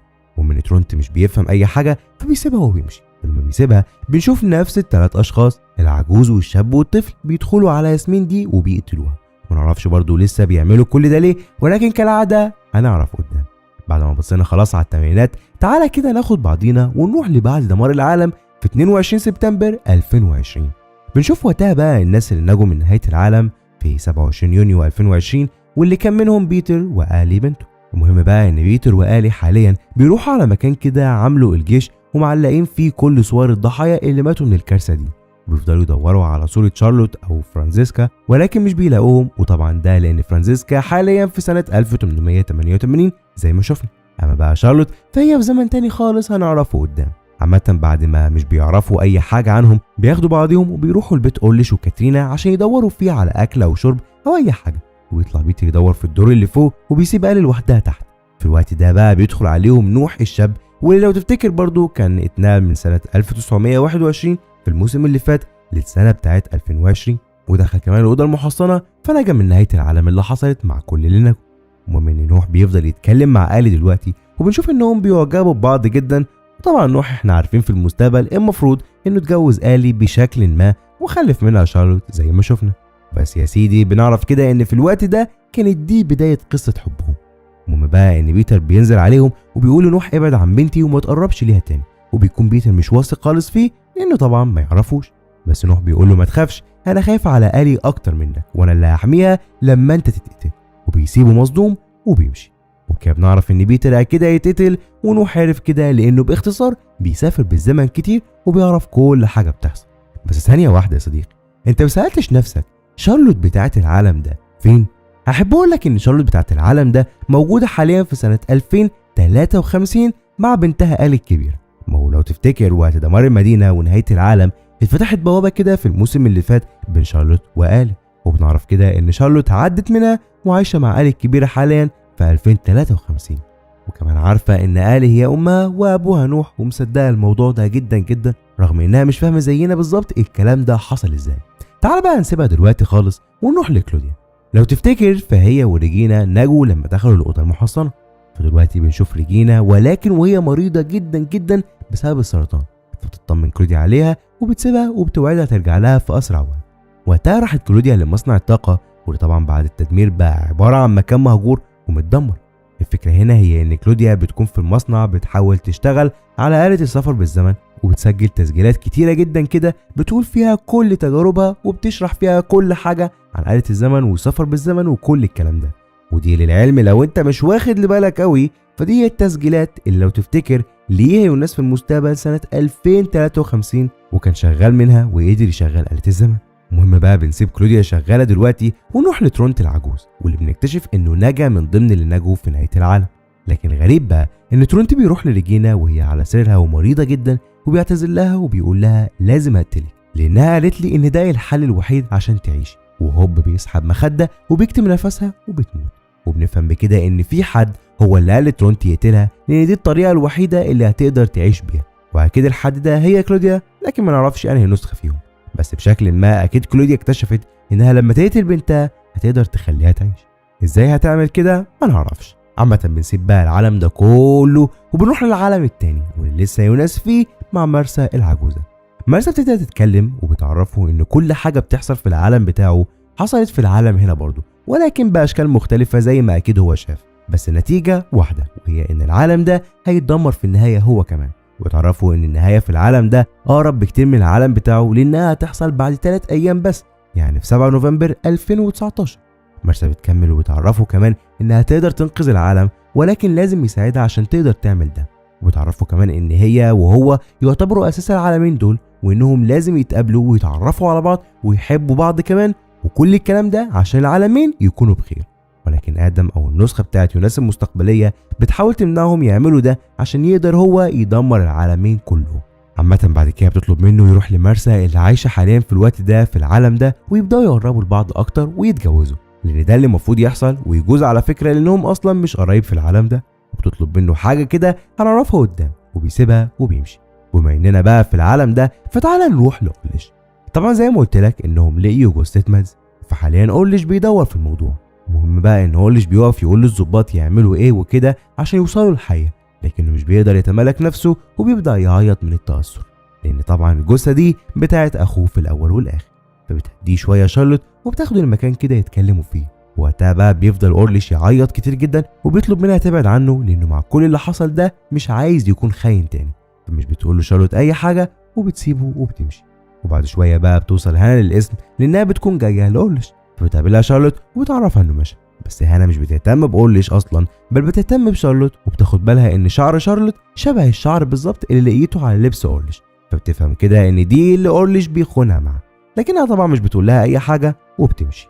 بعد كده بتروح هانا لمصنع الطاقه وبتقابل الكسندر، وبنعرف ان في العالم ده كمان فبرضه هانا لقيت زمان هويه الكسندر وكل الكلام ده وعارفه حقيقته. ومنها بتعرفه حاليا انها عارفه حقيقته وبتطلب منه عشان تكتم السر بتاعه ده انه يقتل شارلوت. وبس يا سيدي بكده نتاكد ان كل الشخصيات في العالمين تقريبا اختياراتهم واحده، ولكن بتتم باشكال مختلفه مش اكتر. متى بنروح بقى شارلوت واللي بتكون بتدور في القضيه وبتاخد بعضها وبتروح للاوضه المحصنه لانهم طبعا لقيوا فيها جثه ماتس. وهناك بقى بتلاقي سلسله كده كانت بتشوفها دايما مع هيجل ابو بيتر، فبتشك فيه شويه وبتاخد بعضها وبتروح لبيتر في الكنيسه. اوعى تنسى يا صديقي، بيتر في العالم ده هو قس مش دكتور. ومنها بتعرفه باللي حصل، بس طبعا بيبعد بيتر التهم دي كلها عن ابوه خالص. لكن المشكله ان بتيجي لبيتر في الوقت ده مكالمه من الاسم بيعرفوه فيها ان هيجل راح الاسم واعترف عن نفسه ان هو اللي قتل ماتس. طبعا بيترعب جدا وبيروحوا كلهم للاسم عشان يفهموا ايه اللي حصل. اما اورليش فبياخد بعضه هو كمان وبيروح للاسم بعد ما سمع عن موضوع هيجل وكل الاعترافات اللي قالها دي. وهناك بنشوف ان هيجل بتاع العالم ده عنده عين طايره، لكنها مش مشكلتنا دلوقتي. المهم بقى ان اورليش اول ما بيدخل بيقول له قتلته ازاي وليه وبيهجم عليه. هيجل في اللحظه دي ما قالش غير حاجه واحده بس، انا قتلت الطفل. بعدين بيقول له اورليش هو انت لسه عايش؟ انا عارف انك انت اللي عملت كده زمان. طبعا كل ما بيكونوش فاهمين اي حاجه خالص من كلام هيجل زيه وزيك كده بالظبط، لكن هنفهم اكتر قدام اورليش عمل ايه زمان في العالم ده بالظبط. المهم حاليا بقى ان هيجل العجوز بيتحبس بتهمه قتل ماتس. بنرجع بقى المرسى بتاعت العالم ده لانها في مره كده وهي ماشيه هوب بتلاقي يوناس قدامها، فبتساله زي كل مره انت عايز مني ايه وبتطاردني ليه؟ فبيعرفها يوناس انه قابل نسختها بتاعت المستقبل، وقصده يعني طبعا على مرسى العجوزه. ويعرفها ان نسختك العجوزه طلبت مني اجيلك واعرفك دلوقتي كل حاجه عن العالم واثار السفر بالزمن وكل الكلام ده، واخدك معايا كمان في رحله للسفر بالزمن. مرسى رغم انها بتكون مش فاهمه اي حاجه لانها بتروح معاه عشان تقدر تفهم اكتر. وفعلا بيدخلوا سوا للكهف وبيلاقوا الباب معبر السفر بالزمن، لكنه في العالم ده بيكون مكتوب عليه ليكن هناك ضوء، مش هكذا خلق العالم. والعلم يعني ليكن هناك ضوء ده اسم الجماعه اللي بتسيطر على الزمن في العالم ده، وهنعرفهم اكتر قدام. بس دلوقتي خلينا مع يوناس ومرسى واللي بيعدوا من المعبر وبيسافروا بالزمن للمستقبل. ولما بيخرجوا من الكهف بيلاقوا الدنيا كلها من حواليهم صحراء، فمش بتكون فاهمه مرسى اي حاجه، فبيعرفها يوناس انه جايبها هنا عشان تقابل واحده هتفهم منها كل حاجه. وهوب بتدخل عليهم ست كده في الاربعينات، وهنرجع لهم تاني وهنعرف مين الست دي. لكن خلينا حاليا بقى نسيب العالم ده خالص ونروح ضروري للعالم بتاعنا الاصلي سنه 1888. وبيكون لسه في ورشه تين هاوس، ووقتها بيدخلوا بارتوش ومرسى. وبعد ما عرف بارتوش ان يوناس هو ادم بيعرف الكل الحقيقه وبيكون متعصب جدا لان طبعا كده ده معناه ان هو اللي قتل مرسى بتاعت عالمه. بدون مقدمات بيهجم بارتوش عليه وبيفضل يضرب فيه، لكن ماجنوس بيحجز بينهم وبيعدي الموقف. بعدها بتروح مرسى ليوناس وبتقول له انا عارفه انك مش واثق فيا، بس انا هثبت لك دلوقتي اني احسن منك. وتاخده لمكان كده دفنه فيه كره السفر بتاعتها وبتديله منها شويه من الماده بتاعت السفر بالزمن، وتعرفوا ان دي اخر حاجه معاه، لكنه يقدر يستخدمها عادي جدا ويسافر لزمنه ويصلح كل حاجه. فبيفرح يوناس جدا وبياخد منها الماده دي وبيروح يعمل تجربته، لكنه بيفشل، مش بيقدر يكون الكره بتاعت الطاقه. بس مش ده الغريب، الغريب بقى انهم مش بيلاقوا مرسى، لان مرسى حاليا بتكون في اوضتها وبتستخدم كره السفر بالزمن، وبنلاقي ان عادي خالص معاها من ماده السفر دي عادي جدا تاني، وبتستخدم الكره وهوب بتختفي وبتسافر في نفس العالم ده عادي جدا خالص، ولكن سنه 2053 وبتروح تقابل ادم. وبنعرف ان اصلا نسخه مرسى دي شغاله مع ادم، وهو اللي بعتها تدي الماده دي ليوناس الكبير اللي في سنه 1888 لسبب هنعرفه قدام. عامة بنرجع تاني لسنة 1888 وبنشوف وقتها واحد من الثلاث أشخاص دول اللي هم العجوز والشاب والطفل، وبيكون الشاب بيروح للراجل الأعمى بتاع عائلة تين هاوس وهوب بيقتله زي اللي قتلهم كتير. بعد كده الثلاثة بقى العجوز والطفل والشاب بياخدوا بعضيهم وبيروحوا لمرسى العجوزة، وبنعرف هنا إنهم شغالين معاها أصلا وإنهم هم دول جماعة ليكن هناك ضوء. لكن برضه مش بنعرف مين الثلاثة دول بالظبط، بس المهم انهم بيدوا لمارسا ساعة كده خدوها من الاعمى ورواية كانت معاه وشوية حاجات كده تانية سرقوها من الناس اللي قتلوها. وبنعرف ان مارسا العجوزة هي اللي اصلا كانت طالبة منهم يجيبوا كل الحاجات دي، ونعرف ليه قدام. لكن تعرف الغريب فعلا يا صديقي ان الساعة اللي معاهم حاليا دي واللي سرقوها من الاعمى في 1888 مكتوب عليها من اجل شارلوت. ولو تفتكر فدي نفس الساعة اللي اداها نوح في العالم الاصلي لبنته شارلوت، وخليك فاكر المعلومة دي كويس جدا جدا لقدام. اما دلوقتي بقى فبنرجع لعالمنا الاصلي سنة 1953. بنشوف وقتها ترونت ابو هولش، ولكن وهو شاب صغير وبيكون ماشي، بس فجأة بيلاقي قدامه العجوز والشاب والطفل اللي تابع مارسا العجوزة. المهم هنا هو ان الشاب بيديله غويشة كده وبيقول له الغويشة دي كانت بتاعت امك اجنس. بيسأله تورنت انت تعرف امي؟ فبيقول له كنت اعرفها زمان. فبيخاف تورنت اكتر وبياخد الغويشة من سكات وبيسيبهم وبيمشي، وبيروح يقعد على البحيرة شوية. فبالصدفة بيقابل يانا، ولو تفتكر فيانا دي في المستقبل لما يكبر شوية هتبقى مراته وهتخلف منه مادز وهولش. لكن ده مش مهم دلوقتي، المهم انهم بيتكلموا وبنفهم من كلامهم ان اجنس مختفية من 3 شهور، وده لو تفتكر لان اجنس اصلا كانت راحت لادم وانضمت ليه في الموسم اللي فات. المهم بقى ان ترونت بيفضل يقول ليانا انه مش بيحب امه نهائيا، اما بالنسبه لابوه فهو ما يعرفش مين ابوه اصلا، وبيكون شاكك ان اللي قابلوه النهارده دول حد منهم هو ابوه، لكنه برضه مش بيهتم وبيطلع الغويشه اللي خدها وبيديها ليانا.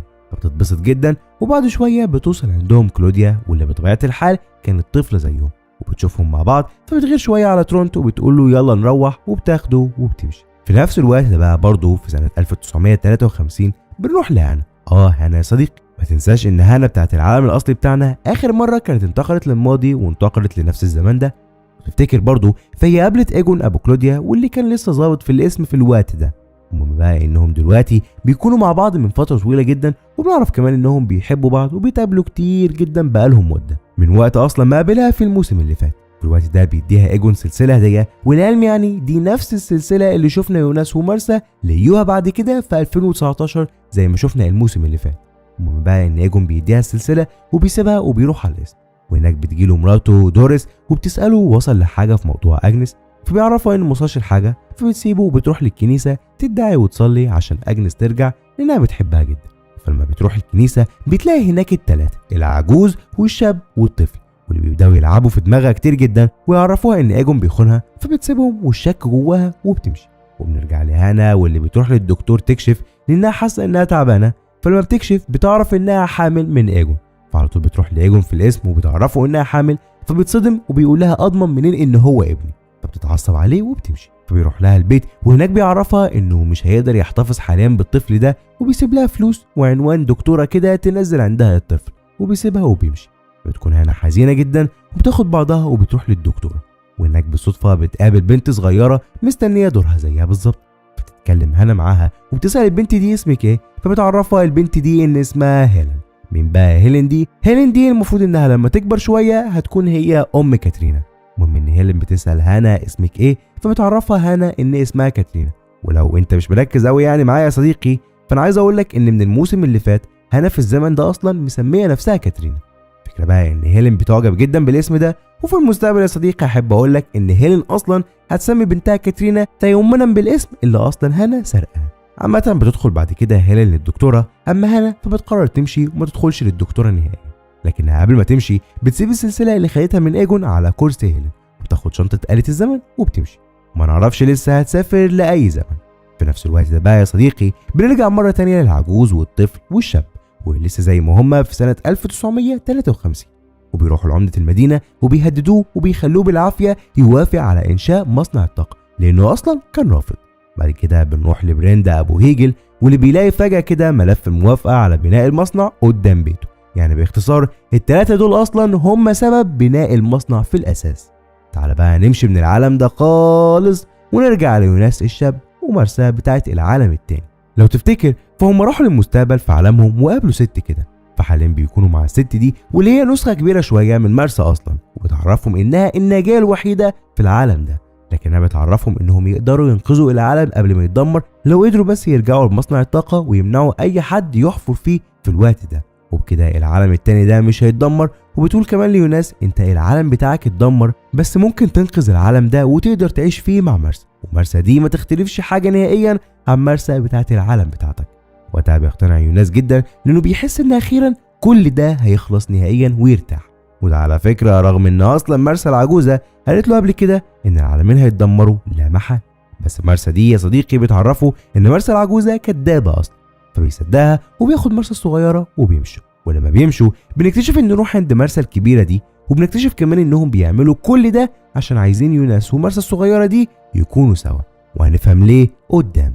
اما دلوقتي فبنروح بسرعه لمرسى اللي عند ادم في سنه 2053، لانها بتكون نايمه وبتصحى بتلاقي قدامها ماجنوس العجوز، وبيعرفها ماجنوس ده انه النسخه العجوزه من ماجنوس بتاع العالم الاصلي، واللي هي سابته هو ويوناس وبارتوش وفرانزيسكا من شويه.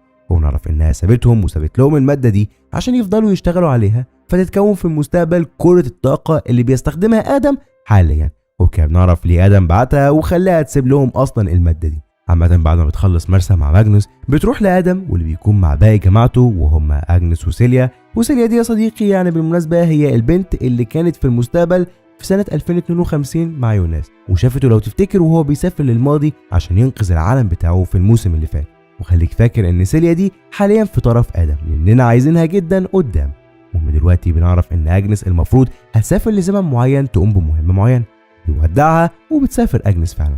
اما مرسى فبتروح تتكلم مع ادم وبتقول له انت طلبت مني حاجه وانا نفذتها، فدلوقتي لازم تعرفني مكان الاصل فين عشان اعرف ادمره واقدر اهرب من كل ده. فبيعرفها يوناس ان الاصل ده مش شيء بل شخص، وبيعرفها ان المفروض يوناس اللي من العالم الاصلي هيتجوز نسختها اللي في العالم بتاعها. وبيعرفها ادم ان نتيجه العلاقه دي هيخلفوا طفل، والطفل ده هيكون هو الجسر بين العالمين، عالم يوناس او يعني اللي اسمه عالم ادم، والناحيه الثانيه عالم مرسى او عالم ايفا، لان يعني بالمناسبه ايفا برضو هو اسم مرسى العجوز. ويعرفهم ان ابنهم ده هو اصل كل حاجه. وقتها مرسى مش بتكون مصدقه كل الكلام ده وبتحط ايدها على بطنها، فبتكتشف انها حامل فعلا، وده معناه ان فعلا يوناس زي ما تقول كده اتجوز مرسى وحملت منه فعلا. وهنا بتكون نهايه الجزء ده، وطبعا في اسئله كتيره جدا محتاجه اجابه، زي مثلا مين ابنهم بالظبط، وهل عالم ايفا هيتدمر ولا مرسى ويوناس هيلحقوه. كل ده بقى هنعرفه في ملخص الجزء الجاي والاخير من المسلسل ده. ولو في حاجه يا صديقي ما كانتش واضحه معاك طول المسلسل ده كله هتوضح كويس جدا في الفيديو الجاي. بس كده، سلام.